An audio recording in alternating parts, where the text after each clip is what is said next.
What's going on, gang? I'm just over here.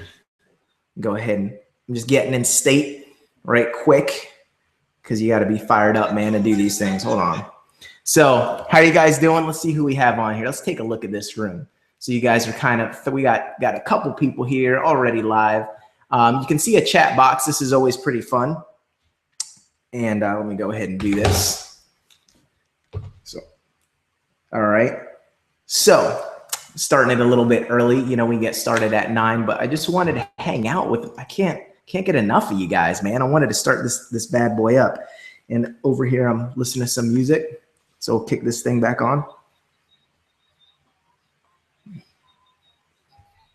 All right, cool. See, one of the biggest things that you got to do, man, is you got to get in state for anything that you're going to do. So I was jamming out today, part of my little pre-training, for my little pre-training ritual. See, because especially if I'm going to be doing a rapid fire Q&A, man, I mean, so you guys be hitting me with questions going pretty hard, and I want to make sure that I am delivering value, and I want to make sure I'm on my A game tonight, man. I want to make sure I'm rocking for you. So let's see, who do we have, man? As you guys can see, there's a couple things here to the right. So we can see, I can see someone already loving on the B10XB. You like this? This is like a silver shimmery. It's like a special edition.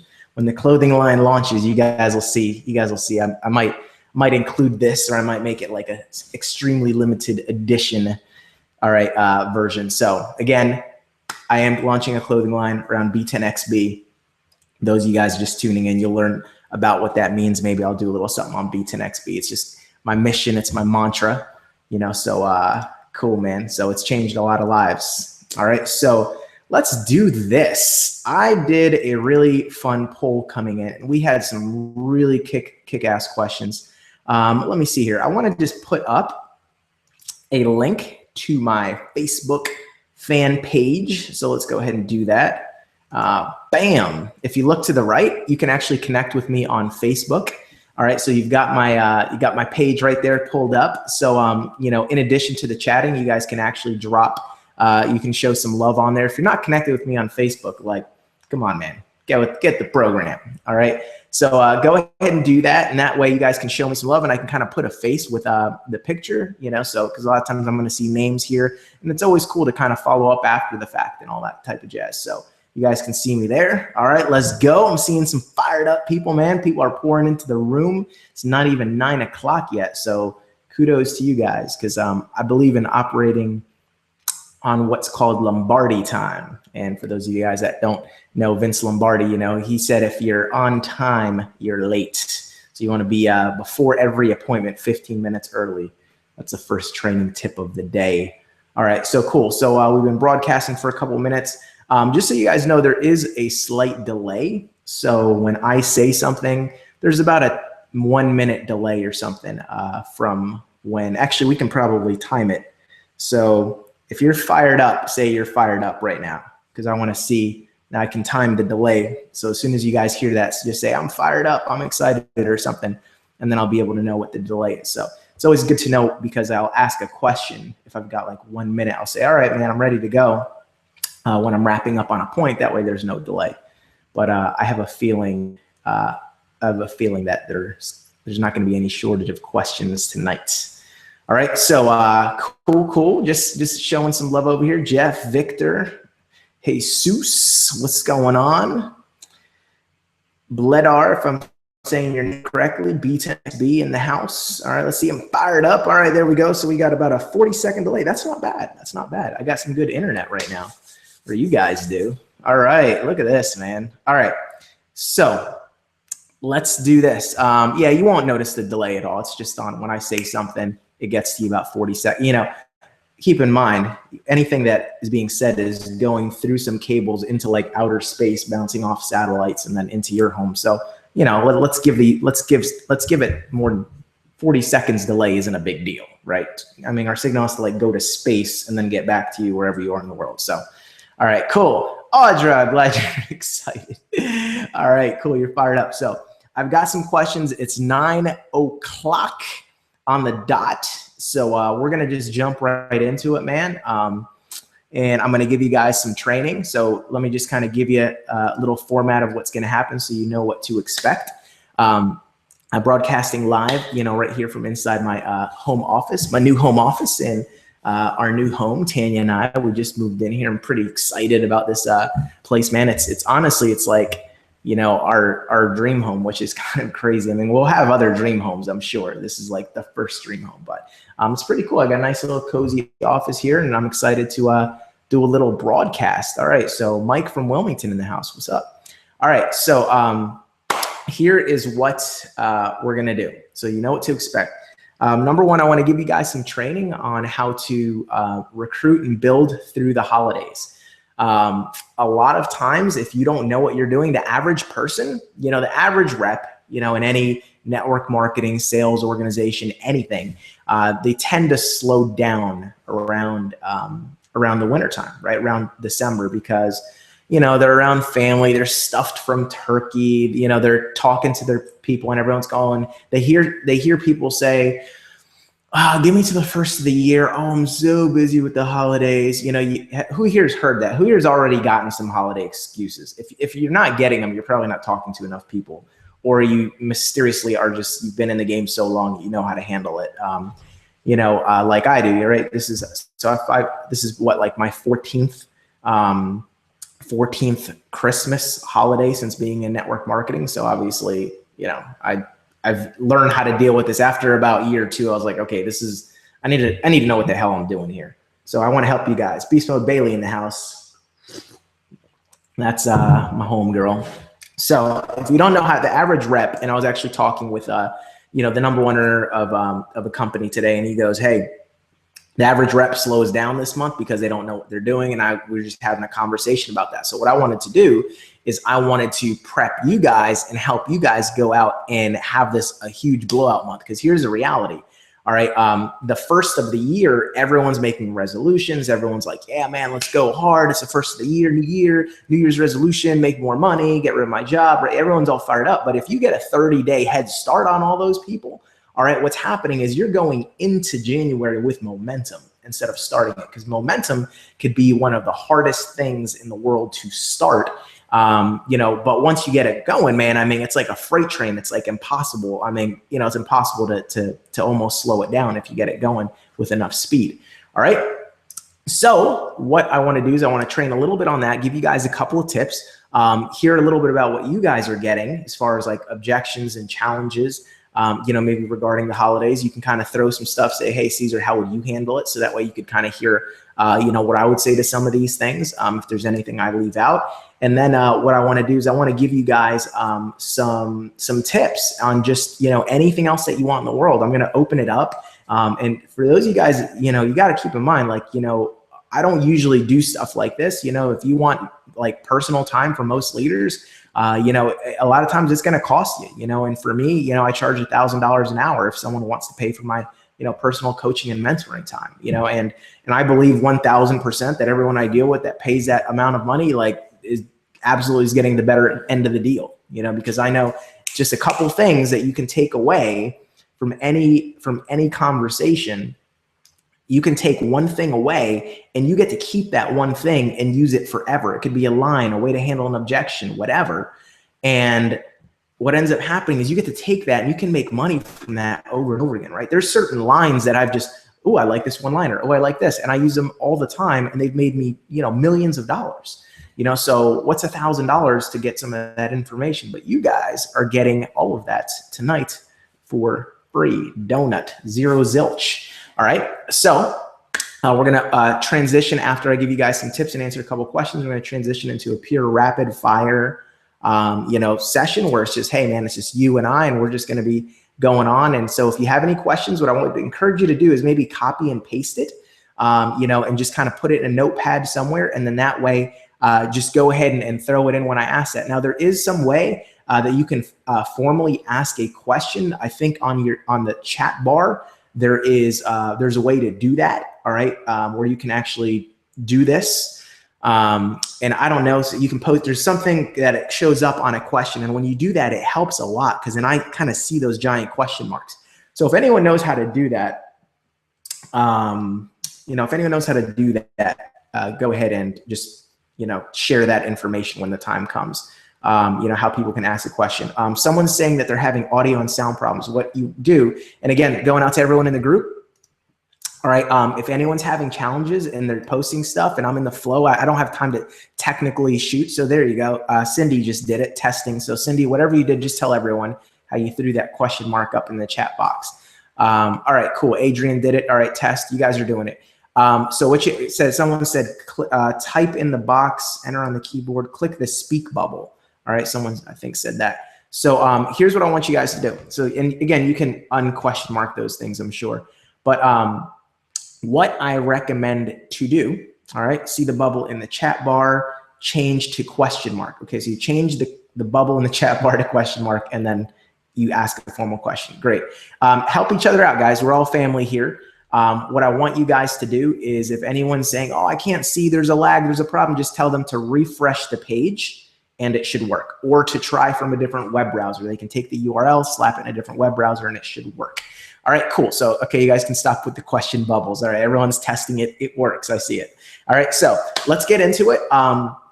Let's talk a little bit about the holidays. All right, so right now, let's talk to you as a representative. I want to see you guys are all like, the way I look at people that follow me is like, you guys are like on my team, right? Now, obviously, we're all in different companies, right? I'm in my company. I have my own team. My own team gets, they're the ones that get to call me, without ever having to, pay for the bill, right? I don't ever charge my team to do three-way calls, close forum, answer questions, stuff like that. But tonight, everyone's on my team. So you guys all get a chance to, ask me whatever questions, and I'm going to help you out. So start thinking of those questions, and, we'll start going into it. But let's talk a little bit about the holidays. Here's my theory. So for those of you guys taking notes, and it's not even my theory, it's my philosophy. It's the way that I live. All right. I live by 3 words when it comes to objections. You ready for this? Cesar Rodriguez's 3 magical words. All right. When it comes to any problem, any objection, whatever, it's anticipate and eliminate. This is what I do. All right. I anticipate whatever a person's objection might be, and I eliminate it before it comes up. So I think a lot of us, 90% of the objections that you have, if you just take a second before you speak, before you pick up the phone, and you just say, what is the objection that this person might give me? If you just do a little precautionary question to say, what might this person say if I'm going to call them? If you anticipate what objections they might use, you can eliminate them, and you eliminate them before they come up. They can't use that objection. So I've mastered how to overcome just about any objection that there possibly is. But truth be told, if you actually hear how I talk and you see what I say, and I have courses that do that, right? That you can see me, talk and prospect people in the streets. You can hear me make phone calls. If you actually see and hear what I do, you were able to follow me or get access to any of those courses, one of the things that you'll notice is that I don't get a lot of objections, right? The only objection I ever get is money, really. Most people say, oh, I don't have the money. All right, that's the main thing. And even now, I tend to eliminate that even before it comes up. But what I want you to do is I always just take a pretty educated guess based on the person's situation. And I try to anticipate what their objection is. And by eliminating it before it comes up, then they can't use it. So it's almost like judo. So the one objection that you have to anticipate that you're going to get around this time of year is you're going to get people that are going to think they're too busy because of the holidays. They're going to say, oh, I'm so busy. And I want you to assume right now that every single person you talk to, just pretend, okay? And this isn't always the objection, but you can get a little long-winded if you try to anticipate everything they might say, right? And you say, oh, they might say this, that, and the other, and then you just launch into this pitch that eliminates all that stuff. But the good news is if you did do that, then they can't use any of those objections. So what I like to do is I like to do a little verbal judo. Okay, so what is that? In judo, all right, the whole principle of that, one of the big principles of that martial arts, fighting form is to use your opponents, what your opponent's throwing at you against them, right? So it's like using their body weight against them. So if they're running at you, it's like, just move out of the way and flip them. So that's what I do. All right. So case in point, anticipate that everyone right now is going to give you a holiday objection. So here's what you do. Pick up the phone, you call someone up, and I'm going to be like, I'm going to call someone up. And let's say I'll just use your name over here, Timothy, because you're the last person to chat here. I'll just say, I'll call you up and I'll say, hey, Tim, what's going on, man? Cesar Rodriguez. Hey, how's it going? Well, hey, listen, as you know, right now, with it being the holidays and, pretty much every company out there, you know what every company's doing. Every company right now, they're hiring on board for seasonal work, right? All the companies, they're looking, it's a big buying season. This is where everyone spends their money. All right. So people are buying like crazy, and stores and businesses are stocking up, looking for seasonal help and looking for people that want to make money during the holidays to satisfy this demand. Well, look, here's the deal, man. I don't know if you're keeping your options open right now, but our company's no different. We're expanding, blowing up. This is one of the biggest months. This is going to be one of the biggest months of our year. And our company's looking for some people. They asked, I was talking with one of our leaders. He asked me if I knew anyone that would be interested in making some extra seasonal money, just working seasonally, just, a little bit here and there during this month to make some extra money for the holidays, maybe make it the best Christmas of your life. So I was just calling to find out if you'd be interested or open at all, to making some extra money here during the holiday season. All right. If it didn't interfere with what you're already doing, would that be something you'd be open to? Done. Can that person say, well, hit me up after the holidays?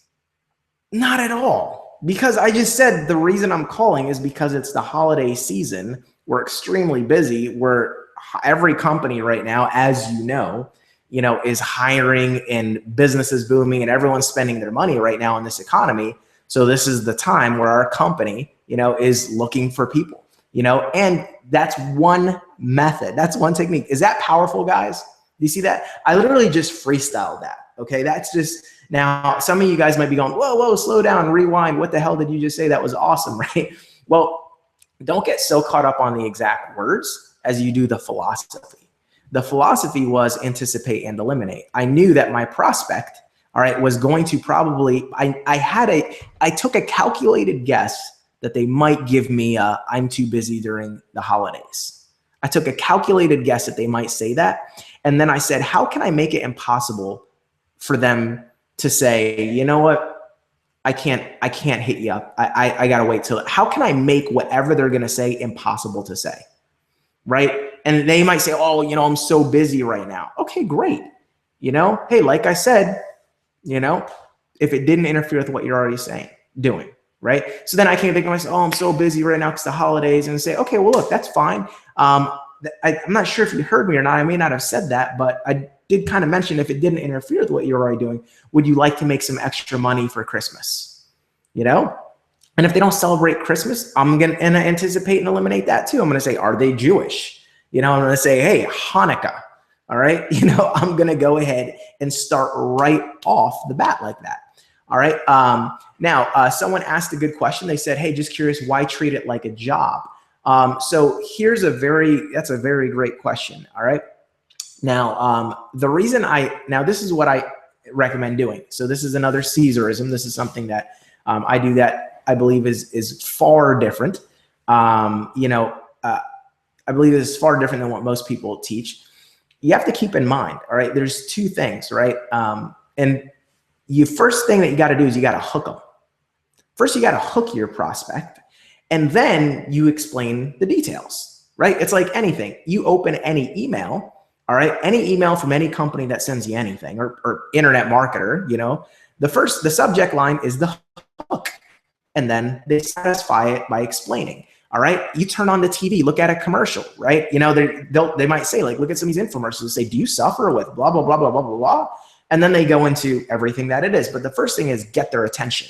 All right. That's a simple sales formula. It's like if you've seen Glenn Ross, old time great sales movie, AIDA, attention. This is their sales formula. So this is worth writing. Attention, interest, desire, action. First, you get their attention. All right, now that little script that I just kind of flew through there had a lot of things that might get their attention. Hey, because it's the holidays, as you know, everyone's spending money, everybody's hiring. Is that a fact? Is that something that they probably would say, I agree. That makes sense. So already you've built trust and rapport because you've told them something that they already know to be true. So you're starting off on a good note with them. Psychologically, their brain's going, this all makes sense. Sounds like he's telling the truth. I'm getting deep on you. All right. Now the next thing, I've also things I've also said to get their attention. Say, hey, would you be interested in making some extra, seasonal money during the holidays here? Would you maybe make it your best Christmas ever?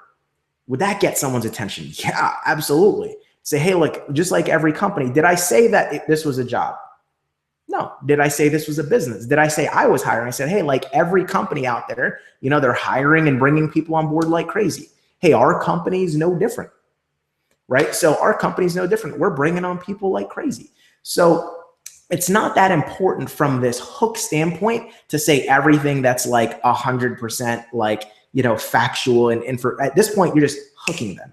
Then what you want to do, then you go into specifics. Then when you pick up the phone and on the second call for a follow-up to get them in front of a presentation or set the appointment, that is where at that point, that's where you go into the specifics. That's when you say, hey, look, this isn't like a job, like where we're hiring and we're going to have you working at the mall, for minimum wage, so you can make an extra couple bucks. I mean, that's lame. Who's got time for that? This is a business and this is how it works. Okay, boom. And then you're going to go into the specifics. So at the hook part, what you're doing is you're just saying sexy copy and you're trying to speak in ways that your prospect can understand. One of the big things that I am huge on is I tell people this all the time: talk job to job people, talk business to business people. So if I'm calling a business owner, I'm not going to say, hey, our company's seasonal, unless his business is struggling and he's the type of person that probably needs to make another hourly wage or something like that. I might not say, hey, this is a job. I might say, hey, I'm working on a project, business project. They're doing really big during the holidays. I know you're an entrepreneur. I know you're a business owner. I know you understand, the value of capitalizing on great timing. Based on that, if you could make some extra money just during this quick holiday season, and it didn't interfere with what you're already doing, would that be something you'd be interested in? Bam. So that's how I would tweak it for a business owner. So again, what are we doing? We're talking job to job people, business to business people, business talk to business people. Okay. Because a lot of us, we're talking to people that have a job mentality and we're like, hey, I've got this business that you can do. And they're like, business, that's scary to me. What's the hourly? Right? That's what they're used to. All right. So cool. Appreciate that. All right. So those are a couple of tips. When it comes to prospecting during the holidays, you can do the same type of thing, right? When you're talking to people, you meet someone in the mall, you just strike up a little small talk with them. And then you say, yeah, so what do you do? And then they tell you what they do and say, oh, wow, interesting. I'm looking for that prospect to qualify themselves. I'm like, hey, look, what are you looking to, what are you looking to buy here? You're doing some Christmas shopping, hey, that's great. What are you looking to get? Oh, I don't know. It's like, what do you do for a living? I'm trying to find out, like, hey, what are they looking to buy for Christmas? Are they looking for gifts? Are they looking to make some extra money? Say, wow, man, so you're going to be spending a lot of money this holiday? And they're like, oh man, you can't, don't have a lot to spend.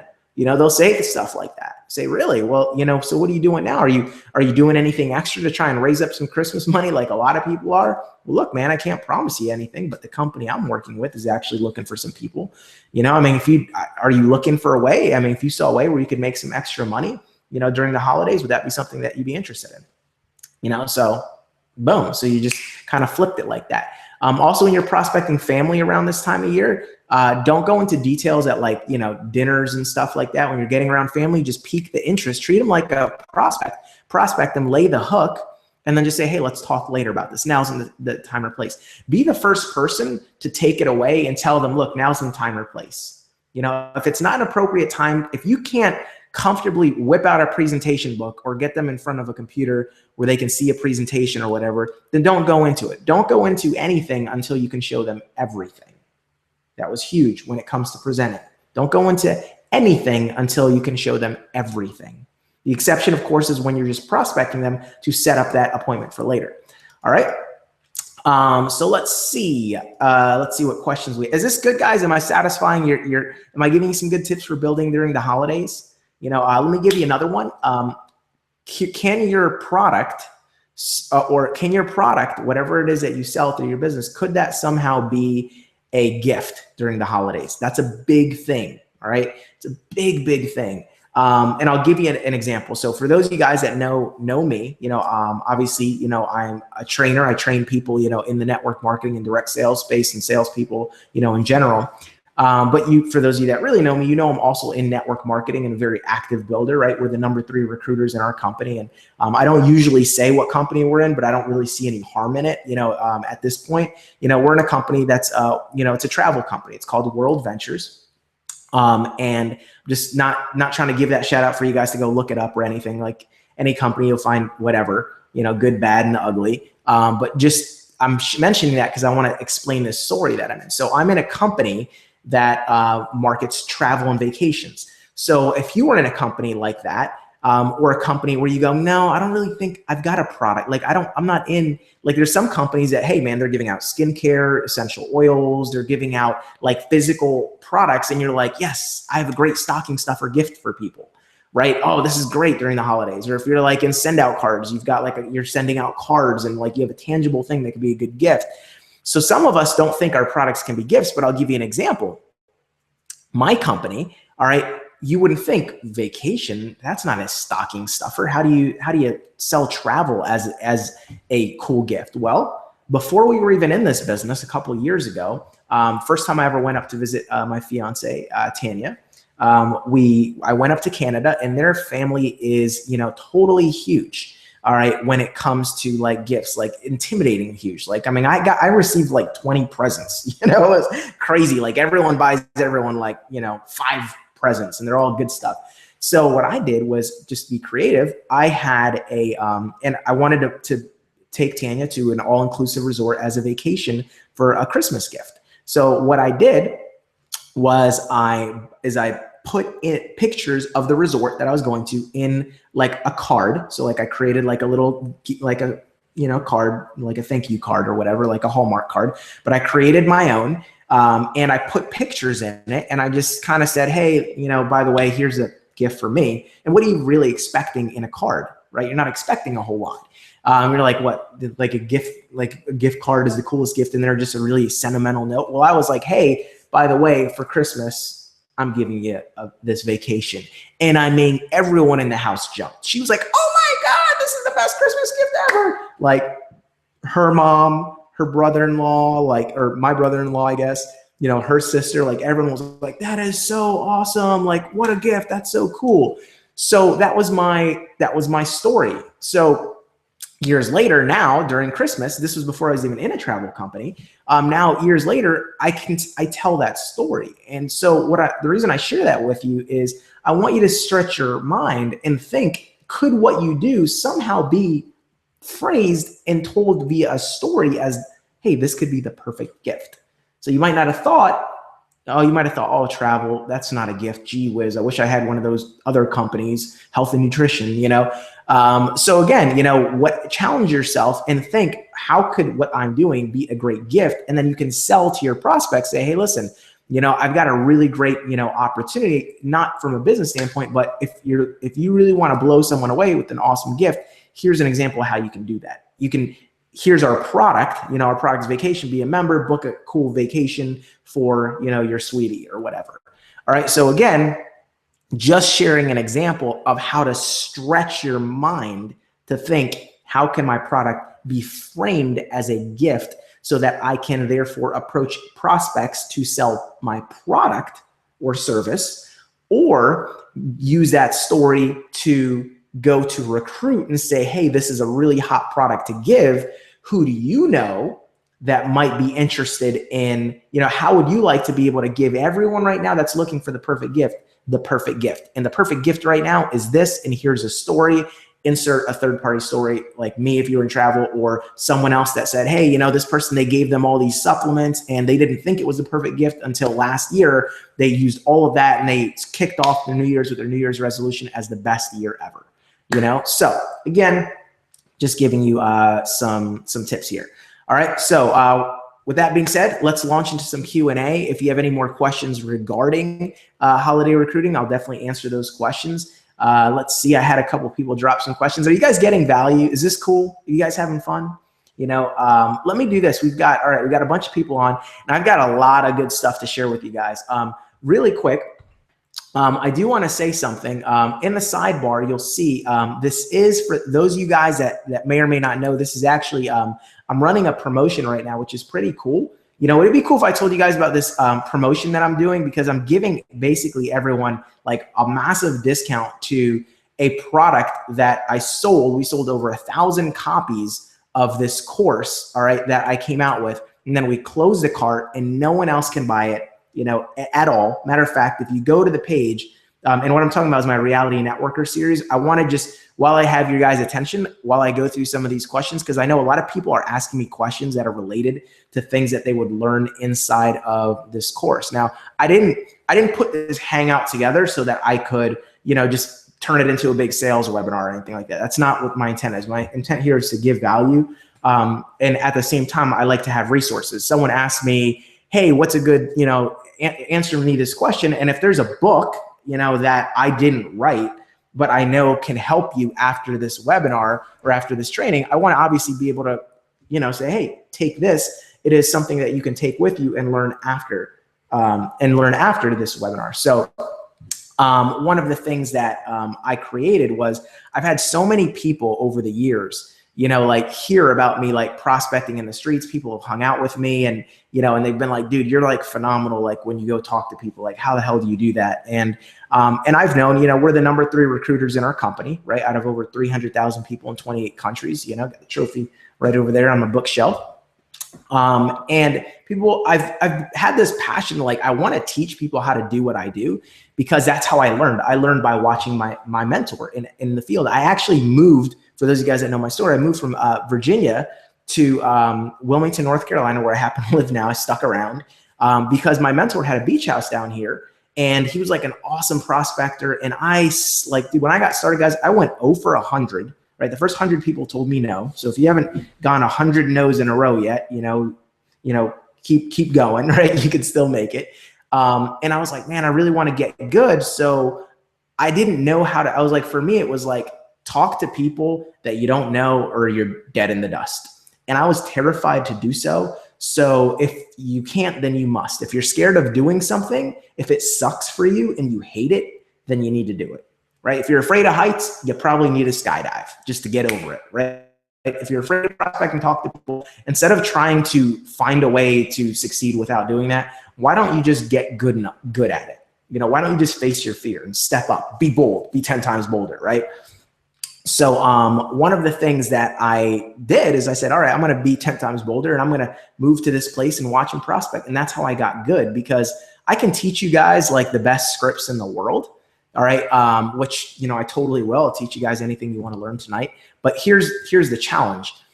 You know, it's like Mike Tyson, you know, once famously said, he goes, you know, everyone has a plan until they get punched in the mouth. Right? You know, everyone goes into the ring, you know, against Iron Mike back in the day, and they all had a plan. They're like, all right, man, what I'm going to do is I'm going to go ahead and I'm going to tease him this way, and I'm going to set him up with my jab, and then I'm going to do the, everyone has this plan, and then they get punched in the mouth, and it's like, their whole thing is like, damn, okay, now I'm delirious that this didn't go as planned. Now I need to rethink what I'm doing. And that's how scripts are. I'll give you a really great script, but then your prospect will give you an objection. And you're like, Cesar didn't cover. What if they say that? And now you're that delirious person that's like on the ropes, like just getting beat up by your prospect. So the best way to get around that is to see what the other prospects say and to know how to handle that objection back. So I created a course, Reality Networker. If you were to go to realitynetworker.com right now, you'll see it's not even for sale. It's going to tell you to hop on a waiting list.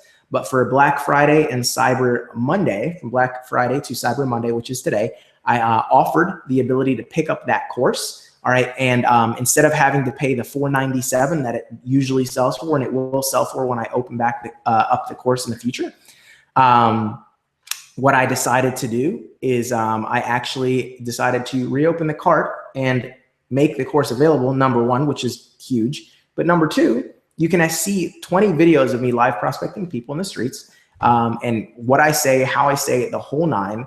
And you get a chance to do that and get it at the old price, which is only $297 or 3 payments of $117. So I'm just going to go ahead and throw that up there, because what I'd encourage you to do, so that I don't have to talk about it a lot, I did just want to make this available. If you go over here, All right, to the right in the sidebar, you'll see a link. You can click to learn more. What I recommend everyone do is just click that link. It'll open it up in another window. And when this webinar is done, you can go ahead and click to buy it now if you wanted to. But when the webinar is done, go in, watch the video, see the overview, read the testimonials, and pick up the course. But just do it before midnight tonight because that's when the cart closes. Okay, so I just wanted to throw that out. That's for Reality Networker Prospecting Mastery. Cool. All right, so any of you guys that really, like if you guys wanted to see and have the experience of running around with me, you know, in the streets, prospecting, watching through the eyes of hidden cameras, and then getting a psychological play-by-play breakdown, one of the things that you guys will learn is I do a lot of psychology stuff, right? You know, so imagine if I didn't just prospect someone, but if I prospected the person, then could pause in the middle of it and say, hey, listen, here's what I just did. All right, so anyways, you said that you were keeping your options open and blah, blah, blah, and then I'm like, ooh, by the way, did you notice how I inserted that quick little line? The reason I did that was because of this. So that's what I do. I break down the entire psychology of the event. All right, so you guys can check it out there. So let's get back to some questions. Cool. So and guys, you know, no pitching on here. You know, no pitching on here. I saw someone post like, hey, what would you do if your identity was stolen? You know, tomorrow, who would you call? I'd call Kroll Worldwide because I've had Legal Shield since before you were even in, buddy. You know, so that's the first company that I built. So, you know, I hear your pitch over there, but, you know, don't do that. All right. So awesomeness, any suggestions? I saw my homegirl on here. Where was she? She said something a while ago. She was on, I'm sorry, I forgot your name. It was Panaloy or something like that. You said, post that question again because she was on my Periscope and I want to give her a little priority. I'm scrolling through the bars through here. Let me see. I'm scrolling. Where was that question? Because she was on my Periscope. If you guys aren't following me on Periscope, y'all's cray. You're missing out on. I give so much strain on Periscope because sometimes it's just too much for me to like make a YouTube video and edit it and make it all pretty. Because you know I like to do all that. I like to come out with high quality stuff. So if you ask that question again, if you're wherever you are. You know who you're talking to if you're on my Periscope. I want to answer her question. All right, but let's see. What did your mentor say as to why you got 100 no's? Awesome, good question. So let me just, I don't know if I can mark that as like an answered question or something like that. Let me see. I'll just erase it. All right, so cool. The reason that I don't know, my mentor just told me, you know, keep at it, right? I can tell you the reason why I got 100 no's in a row. Number one, I was brand new. And I was saying a lot of things wrong. I was doing a lot of selling and I was going off of my own credibility. So like, for example, I came back the first time I went to an opportunity meeting, I came back and told all my, like walking into my dorm room, because I was still in college, like I saw guys like hanging out on the steps, like smoking cigarettes and like hanging out and drinking or whatever. And I was like, guys, you wouldn't believe what I saw. Oh my God, like there's this business, like, dude, I saw people making $30,000 a month. Like, this is crazy. Like, I'm getting in this thing. You guys need to get in and you need to get in up under me, right? Because here's how it's going to go, right? I'm going to recruit people and you're going to recruit people. And then like we all make money off each other, but it's not off each other. It's like together. And like, we're going to be so rich. Like we're young, like we're going to get it. And so that was like how I pitched like the first 20 people, right? So you can imagine they were all like, sounds like a pyramid, dude. And I'm like, nah, man, this is legit. This is legal. Pyramid, right? I don't even know what a pyramid is, but you know, some people, I mean, I'm pretty sure to a couple of people were like, yeah, it's like a pyramid. I was like, yeah, you're right, man. It is like a pyramid, but it's like, but it's not illegal. It's legit, but it's like legal. It's a pyramid, right? And that's a good way of putting it, right? So they were like, dude, it's a scam. You're retarded. Get out of my face. So that was like the first 20 people. The rest of the people, I just didn't have any posture. You know, so I approached people with a lot of like, hey man, you know, you take a look at it. Like, would you please mind? Would you do me a favor? So I did a lot of stuff like that. And I just puked on a lot of people. I didn't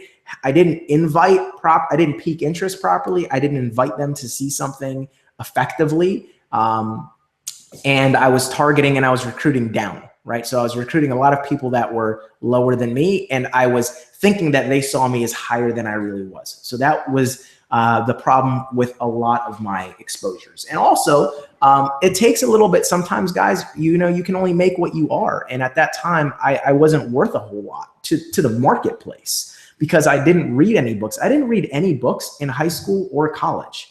Like, I graduated college with like a 3.5 GPA, so that's pretty good, right? 3.5 GPA. But I didn't read a book, like not a single book. I hated reading. So again, you know, if you don't do any personal development, you know, and you know, you get punished. I like what Eric Gordy said. He's like, you're going to be punished or rewarded, you know, in network marketing based on the life that you lived before network marketing. So the life that I lived was just a broke college kid life, you know. So I didn't have any personal development, so it caught up to me. Eventually, I did personal development, and as I started to grow through that process, I started to get better. All right. Let's see. Let me see if my homegirl asked that question yet. I still don't see it. All right, so I guess I'm gonna have to skip you, hon. All right, Z. All right, let's see. Okay, wait, let me see this one. What to say at dinners when you're not in a rush and someone wants to know what you do? Come up with a quick little elevator pitch. It could be really simple, and then do a takeaway. You know, so Brandon, I don't know what your product is or your company, and that's okay, because I want to make this generic for everyone. But you know, it can be, and again, what do I say? You know, when someone asks me what I do, is it's literally different for every situation. All right. If sometimes it might just be like, hey, you know, I teach people how to make money online. You know, but now isn't really the time or place. We're eating dinner, and I don't really want to talk all about business, but that's what I do. I help people make money online. But look, man, I mean, if you want to learn more, or for any of you guys want to learn more about how I do that, just, you know, after dinner when we're digesting, just hit me up, and, you know, maybe set something up for some other time. This is family time. I don't want to be the guy that talks business during family. Dude, right there, people are going to be like, wow, classy. He doesn't need us. He's not pitching. Whereas some people look at, I'm at the dinner table. I have everyone's attention. Let me talk for as long as I can, and just throw out every benefit that I can, and then see like who bites. Don't do that, you know? Just pique their interest and create curiosity. And the way that you create curiosity is you don't tell them everything. So let's see. Can you give a few tips on what to do when you get punched in the mouth during a call? Good one, Andrew. So I'm gonna knock your ears out there, Brandon. Erase that line. Let me see. I don't want to ban you. I'm just looking at looking at these things to do. All right. Oh, cool. I can broadcast a question. All right. That's cool. Give a few tips what to do when you get punched in the mouth during a call. So getting punched in the mouth, you know, metaphorically, not actually, right? No one's reaching through the phone and you're like talking on the phone. You're like, yeah, so what's going on? Oh, geez. That doesn't happen, right? Made a lot of calls, never got punched, literally. All right. On or off the phone.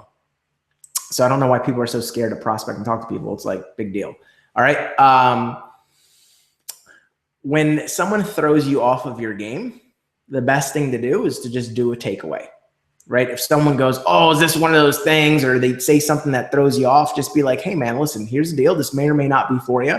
I wasn't sure. I wanted to reach out to you to find out if you're open, but look, if you're closed-minded and you're not keeping your options open and you don't want to make any more money, or you're not looking for other opportunities whatsoever, and you're totally content with doing what you're doing there for the rest of your life, and, you know, hey, that's totally cool, man. I don't knock what anyone's doing, you know, go back to it. But the reason I reached out to you, man, is because I thought you were sharp, open-minded, and I know open-minded people like to hear about different opportunities that are available to them, because they're never complacent.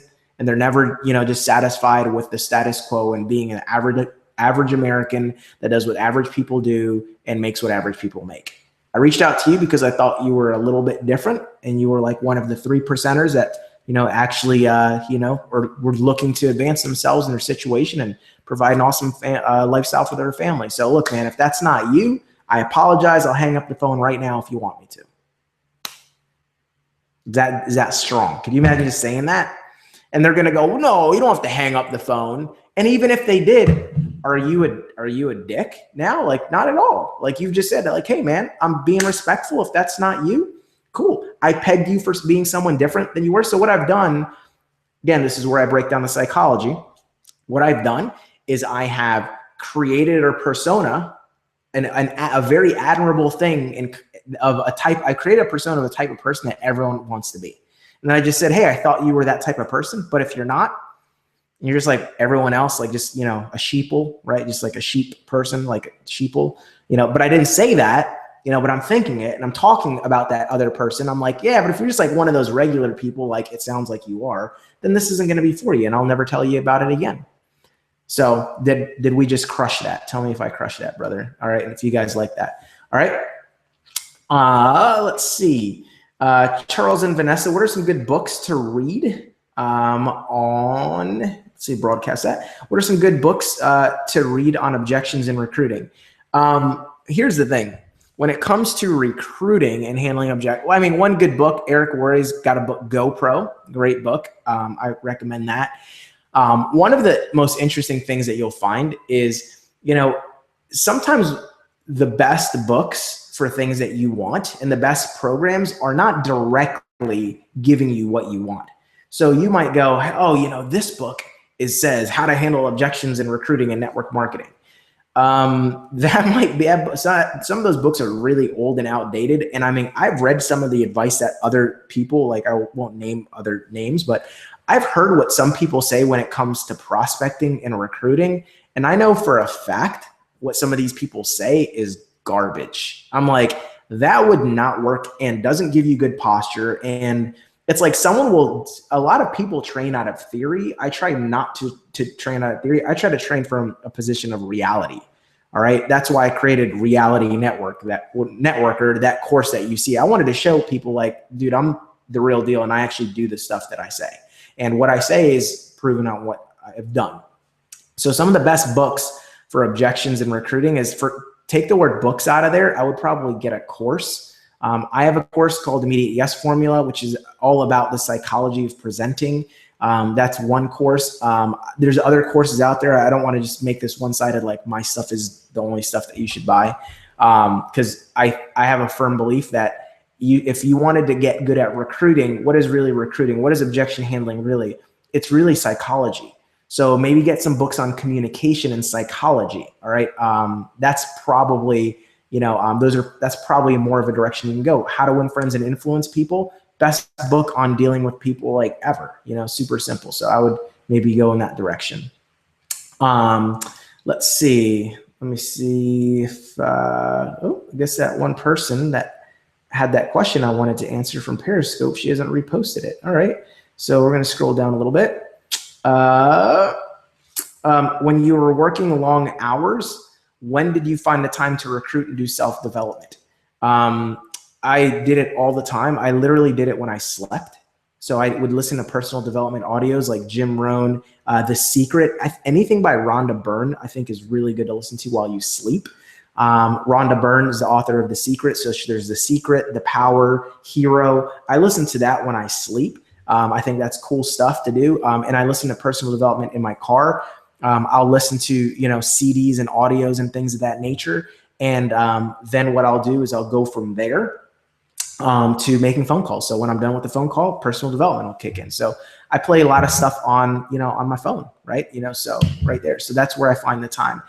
Drive time university, as they say. If you're driving to work, then there you go. There's your time. All right. So kill that question there. If you want something, let me do a quick shout out to something here. I'm going to knock out this prospecting mastery.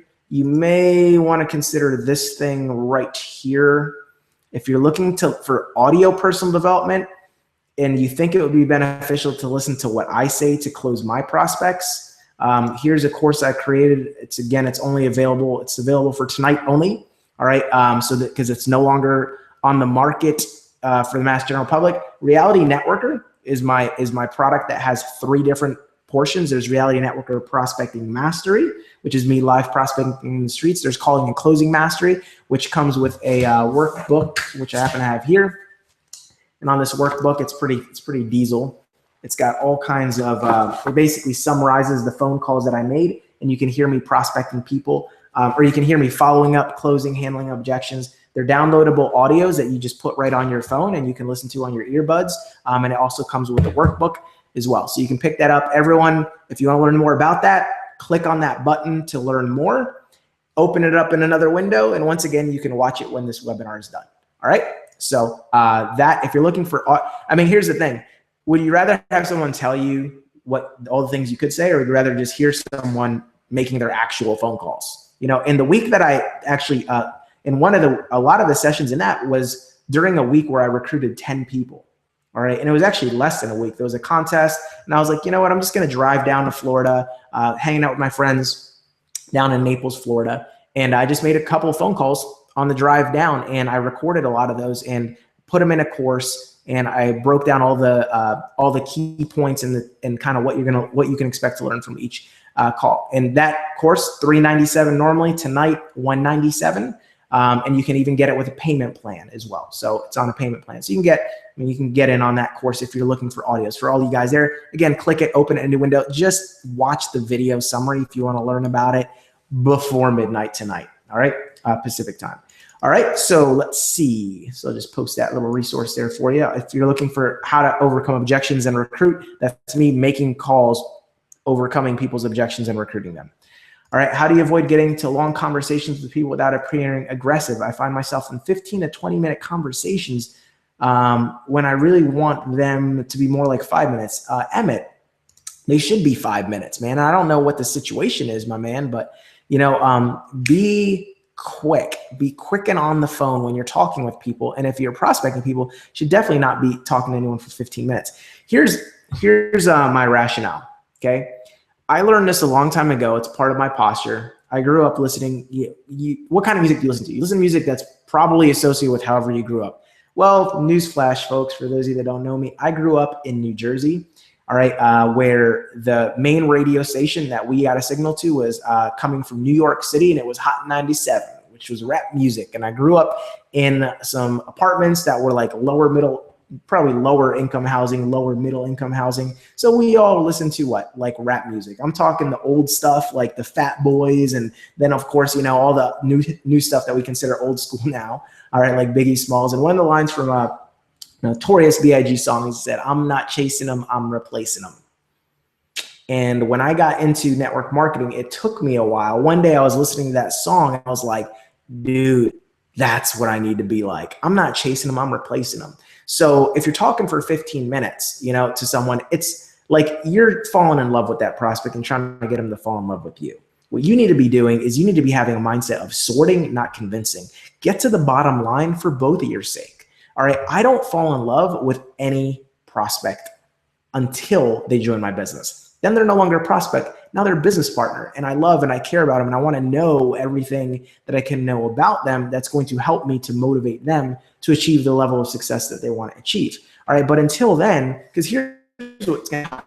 And listen, to be honest, my fiance Tanya, she was like that when we first met. She would talk to people and get their whole life story, and she would be like, around me, I'd prospect someone, and she'd be like, "Oh, so tell me about that vacation." And I'm going, "Stop it, stop talking to this person. I don't want to get to like them that much yet."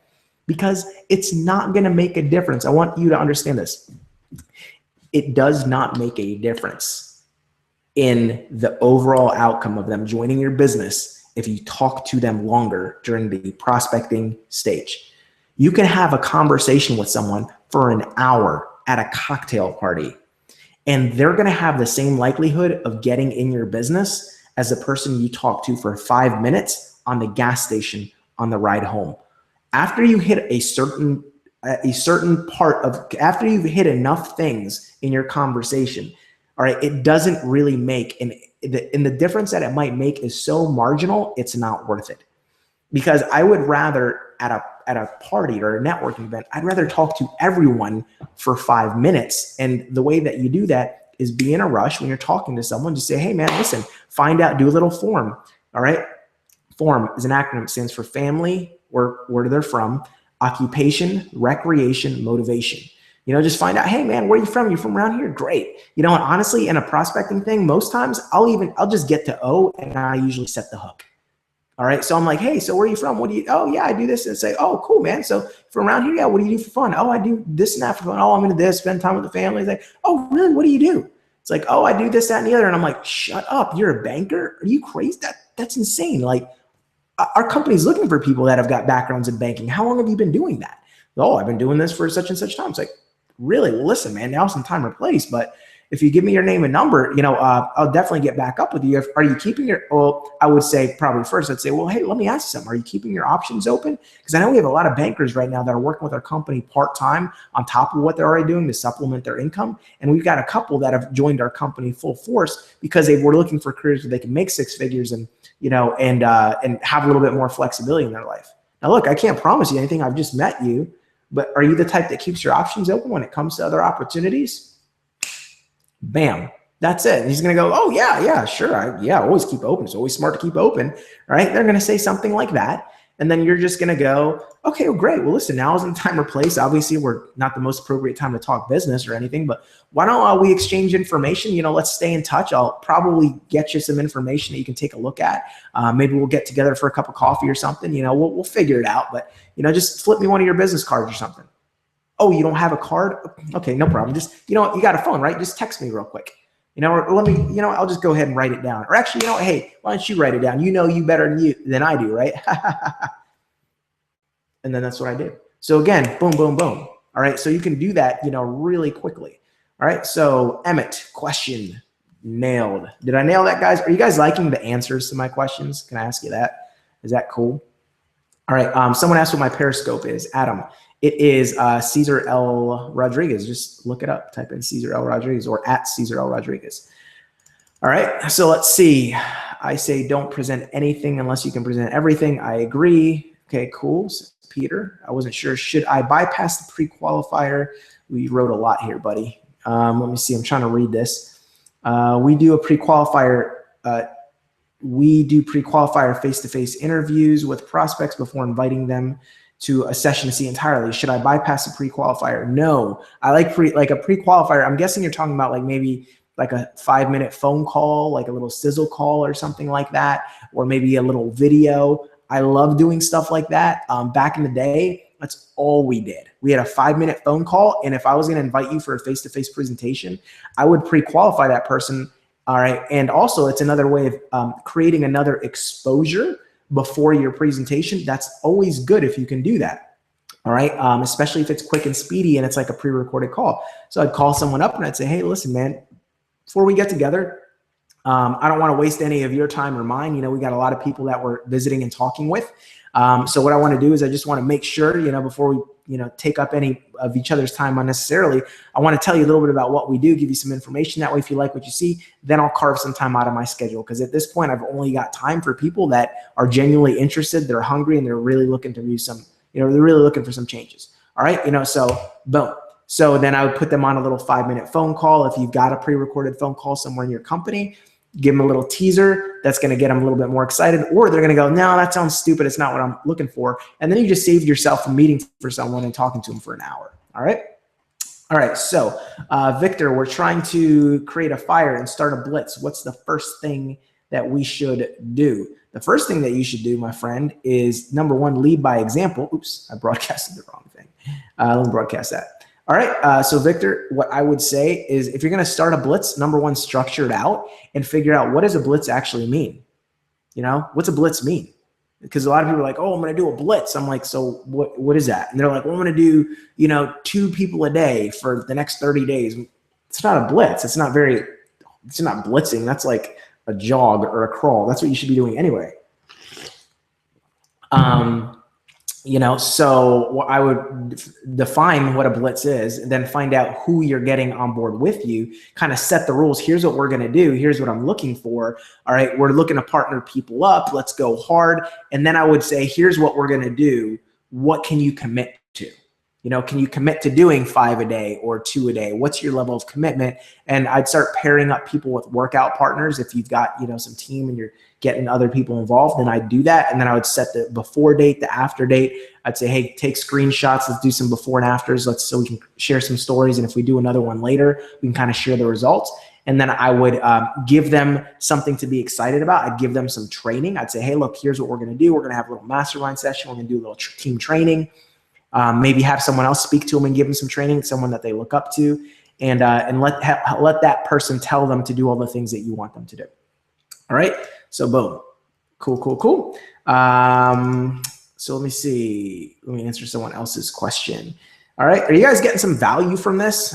Is this good, guys, or what? All right, my man, Rick. What up, Rick? Let's answer your question because you're awesome.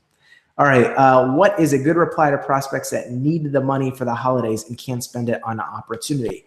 So, Rick, what we need to do is we need to go ahead and, again, like I said earlier, is anticipate and eliminate that, right? So what you want to do is you want to go ahead and how do you anticipate and eliminate that? Well, you want to take that objection away before it comes up. So again, all right, when you're talking to someone, and even make a little joke about it and bash it before they can bring it up. Say, listen, here's the deal. The average person right now, they're spending money on trinkets and toys and things that don't make them any money.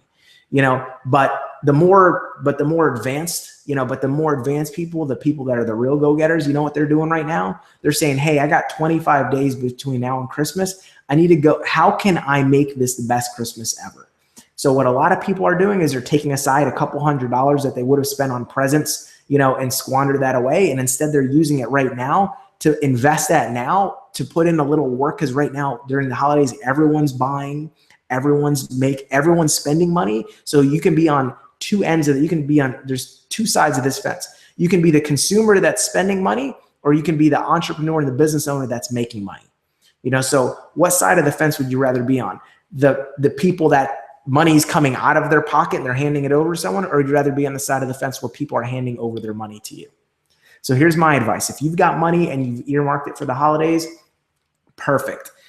All I'm saying is feel free to continue doing that, but why not put that money in a position where we can work together for the next 25 days and let's see if we can double or triple that investment. Because obviously it sounds to me like Christmas is really important to you and you really want to make sure that you have an awesome holidays, and I respect that. All I'm trying to do is I want to make this a blowout Christmas for you. So I'm not saying, hey, give me your whole life savings and let's mortgage the house.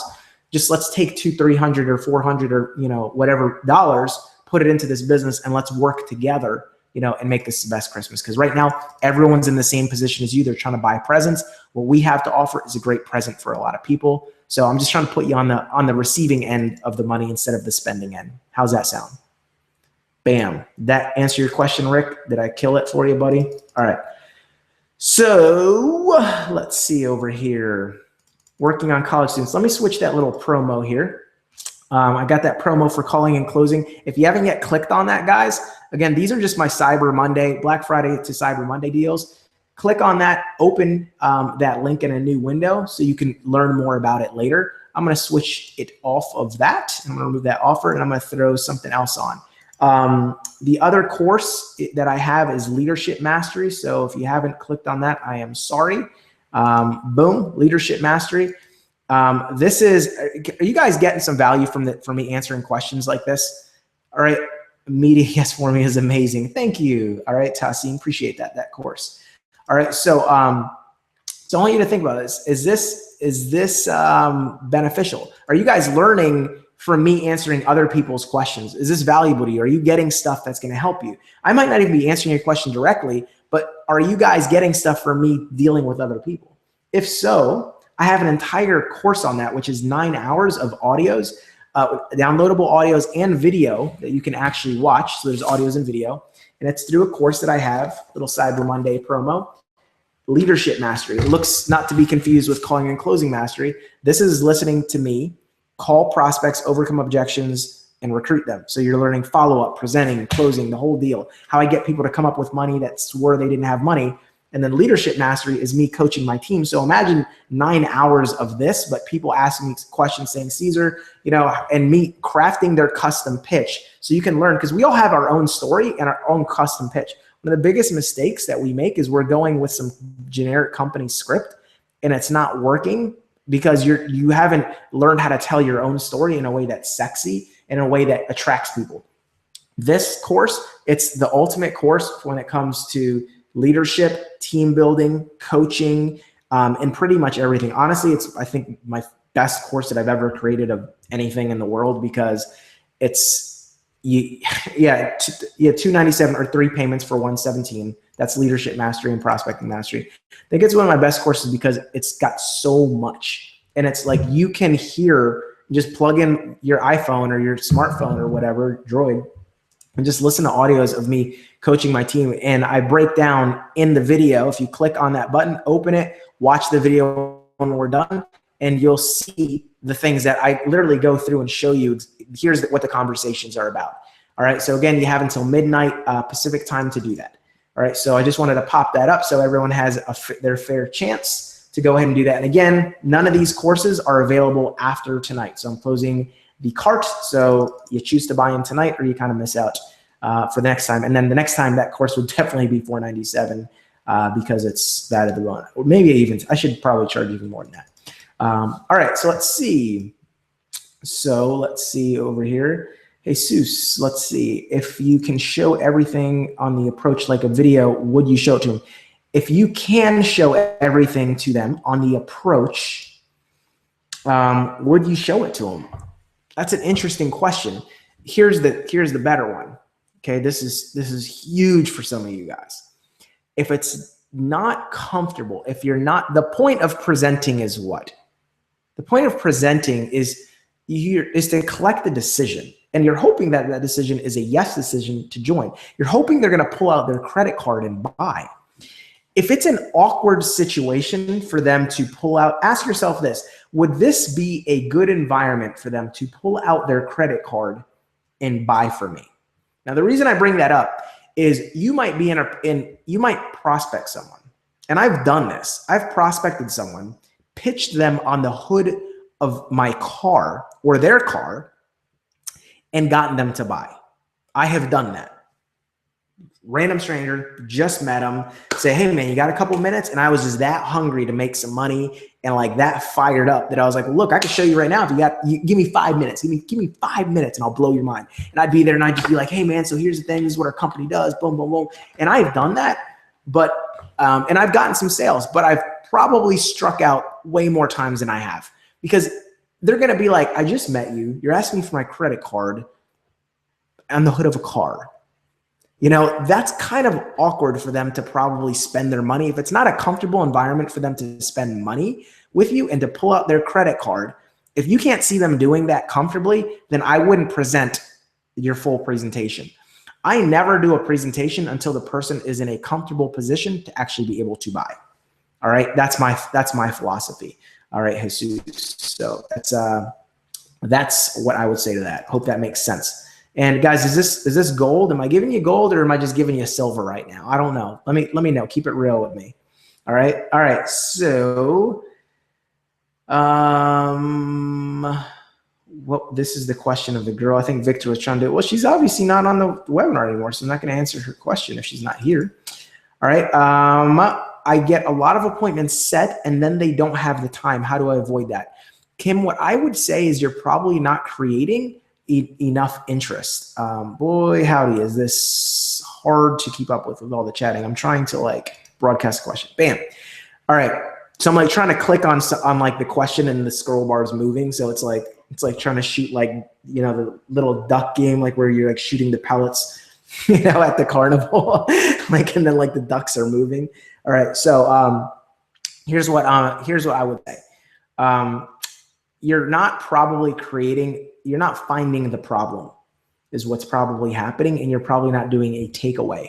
I did a training on this the other day. A lot of people, big problem that they have is you're not doing a good enough takeaway on them. Right. And what a takeaway is, you need to pull it back.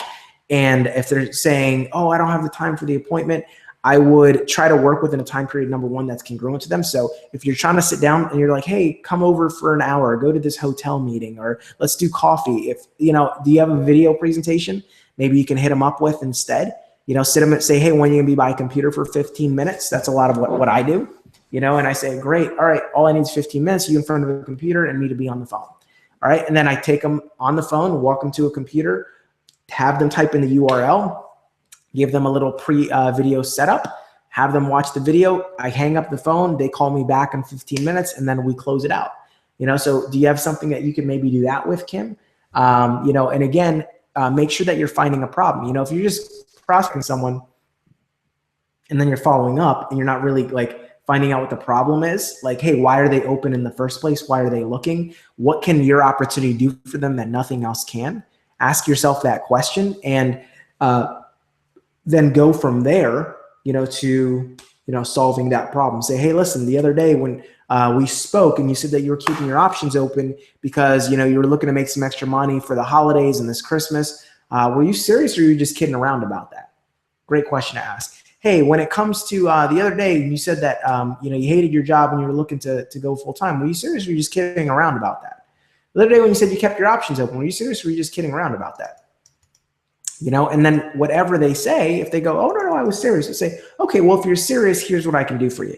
All right, let's set something up where we can get together. I'm pretty busy right now because of the holidays, anticipate and eliminate. Because of the holidays, I'm really out busy your prospect. Never let your prospect sound or be busier than you. Always sound busier than them. Say, look, because of the holidays right now, it's crazy. Everyone's busy right now. And I'm 10 times busier because everyone right now is trying to work with our company to make some extra money during the holidays, some extra seasonal money. People are always trying to do that. But I mean, no one really wants to work at the mall, make extra money and make minimum wage. So people are looking to make more money faster. So they're getting started with our company. So right now I'm being barraged with, interviews of people wanting our time. So it's crazy. Normally it takes about an hour, but I could maybe carve out like 20 minutes for you. All right. I can do it on Wednesday. How's Wednesday look for you? Afternoons or evenings? What's better? Give them an alternative choice close. Give them two options. Oh, afternoons are better. I'd say, okay, let me see my calendar. I got a 12:15 and a 3:05. What would work better for you?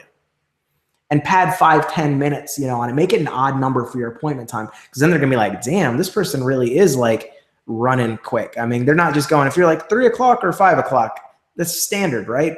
Be busier than that. Make it look like you schedule your day 10 in 10-minute increments. I got a 4:10 available. How's 4:10 for you? I mean, now all of a sudden they're like, I guess I'll take it if that's all you got, right? You think they'll be late to a 4:10 appointment? Not at all. Because they're like, damn, they're running a tight ship and I don't want them to stand me up. All right. Is that good stuff, guys? Thumbs up, getting some love. All right. At what point did the fear of prospecting not quite phase you? Good question. Caleb, it phased me during the beginning, but here's the thing. How bad do you really want success? And what does it mean to you? So you gotta want whatever it is that you're after. Like, I didn't let it phase me. I don't know a time period, and so I don't want to, say something like, oh, a year and a half, because I don't remember. But here's what I know. The better I got, the less that I focused on the negative, right? The better I got. Obviously, like, I would learn something and then I would apply it. That would get my excitement back up. So that helped to have it not phase me. But it phased me as soon as I started doing personal development. Like, I listened to like an old Jim Rohn CD where he talked about, the sowing and sower, the story from the Bible of the sower, and how, he's just planting seeds and some of the seeds fall on good ground, some fall on bad ground, and you can't really control that. And when I heard that story, I was like, you're right. Yeah. Who cares? If I'm planting seeds and it hits a rock instead of burrows into the ground and produces, a beautiful crop for me, who cares? So I started to get kind of that personal development started to kick in. But at the end of the day, man, I made a commitment to just not to let things. It's okay if something phases you, but don't let it shake you up so bad that you don't do it. Right? If I slapped you, would you get phased? You might go, but the question is, do you pick up the ball, go home and cry about it? Or do you just go out there and say, hey, it's part of the game? Like, listen, guys, I tore my ACL, and I just had surgery for it. That's pretty significant, injury, right? I'm out for 6 months, can't run and cut. But, to me, that just phased me, because at the end of the deal, at the end of the day, it's like, look, I want to play sports the rest of my life. Like, this is a thing that I do. This is a part of my identity. This is just, it's a part of the game. Injuries are a part of the game, so you don't quit. You don't throw in the towel, unless it is, unless I'm crippled. And even if I was crippled, I would probably just pick up like murder ball or be one of those guys playing wheelchair basketball, because guess what? Being an athlete is part of my identity. So what's your identity? Are you a winner? Are you a quitter? Are you a champion? Like, are you a successful person that's going to make it no matter what, and one day be telling your story in front of, thousands of people? If that's your identity, then nothing should phase you. Are you a provider for your family? You know, is that your identity? Okay, well then if something phases you, just don't let it quit. I mean, today it's totally, someone tells me no, and like I don't even, you know, like I like my buddy Ray Higdon, he's, you know, one of my best friends, great dude, highly recommend plugging into his stuff. You know, he says, he's like, if you put a heartbeat monitor on me and someone told me no, he's like, it would not like even be like, boop, like you wouldn't even tell. My blood pressure wouldn't go up one tick. My heart rate would not adjust. I don't know when that is for me, and when it was for me is going to be different for you, my friend. But just make a commitment to, hey, if you're going to get phased, get to the, you know, just keep doing personal development. You know, and just understand the end game, man. It's part of the game. So, you know, keep moving forward. What would you do to build? I'm going to take this offer down, guys, real quick. And I'm going to post something. I'm going to actually just post a direct order page for you guys for all of the courses. Let me just explain this. Let me see. The Reality Networker bundle offer. Just to make it easy for some of you guys, because some of you guys are like, yeah, dude, I'm all in. Like, I'm going to get this course. If you want to make it easy and you want to get all 3 courses, they're all right there. You can click. That's going to take you directly to an order page, and you can X out of anything you don't want to get. So I just want to make that easy, because some of you guys are already Reality Networker students and you're like, cool, I've got prospecting mastery and calling and closing mastery, but I don't have leadership mastery. So you can go to that page. You can just click the X button and or just put the quantity to 0, and it'll remove that. And then you can get one of the and you can just get one of the courses that you're missing. Or if you're bold, if you're B10XB, right? If you want to be 10 times bolder and you want to take advantage of getting all of the courses, the easiest way to do that, and there's payment plans on there, and you can actually pick them all up and do so on a payment plan and get the entire, and there's no other way to get all 3 of them on a payment plan that clean through that order form. So I would open that up in another page. And then when you're done, you can say, hey, do I want to learn, do I want to watch Cesar prospect in the field, have his whole course that's normally over $1,400. You can get it all for $791 tonight, because it's Cyber Monday tonight only. And then afterwards, the cart closes. You can't buy any of them at any price whatsoever. But you can pick them all up there and get a payment plan on all of them. You can watch the videos if you were smart enough to have opened up those courses in another page. All right, you can see the videos and learn more. But I just wanted to throw that out there, make a quick and easy resource for you guys. All right, let me see.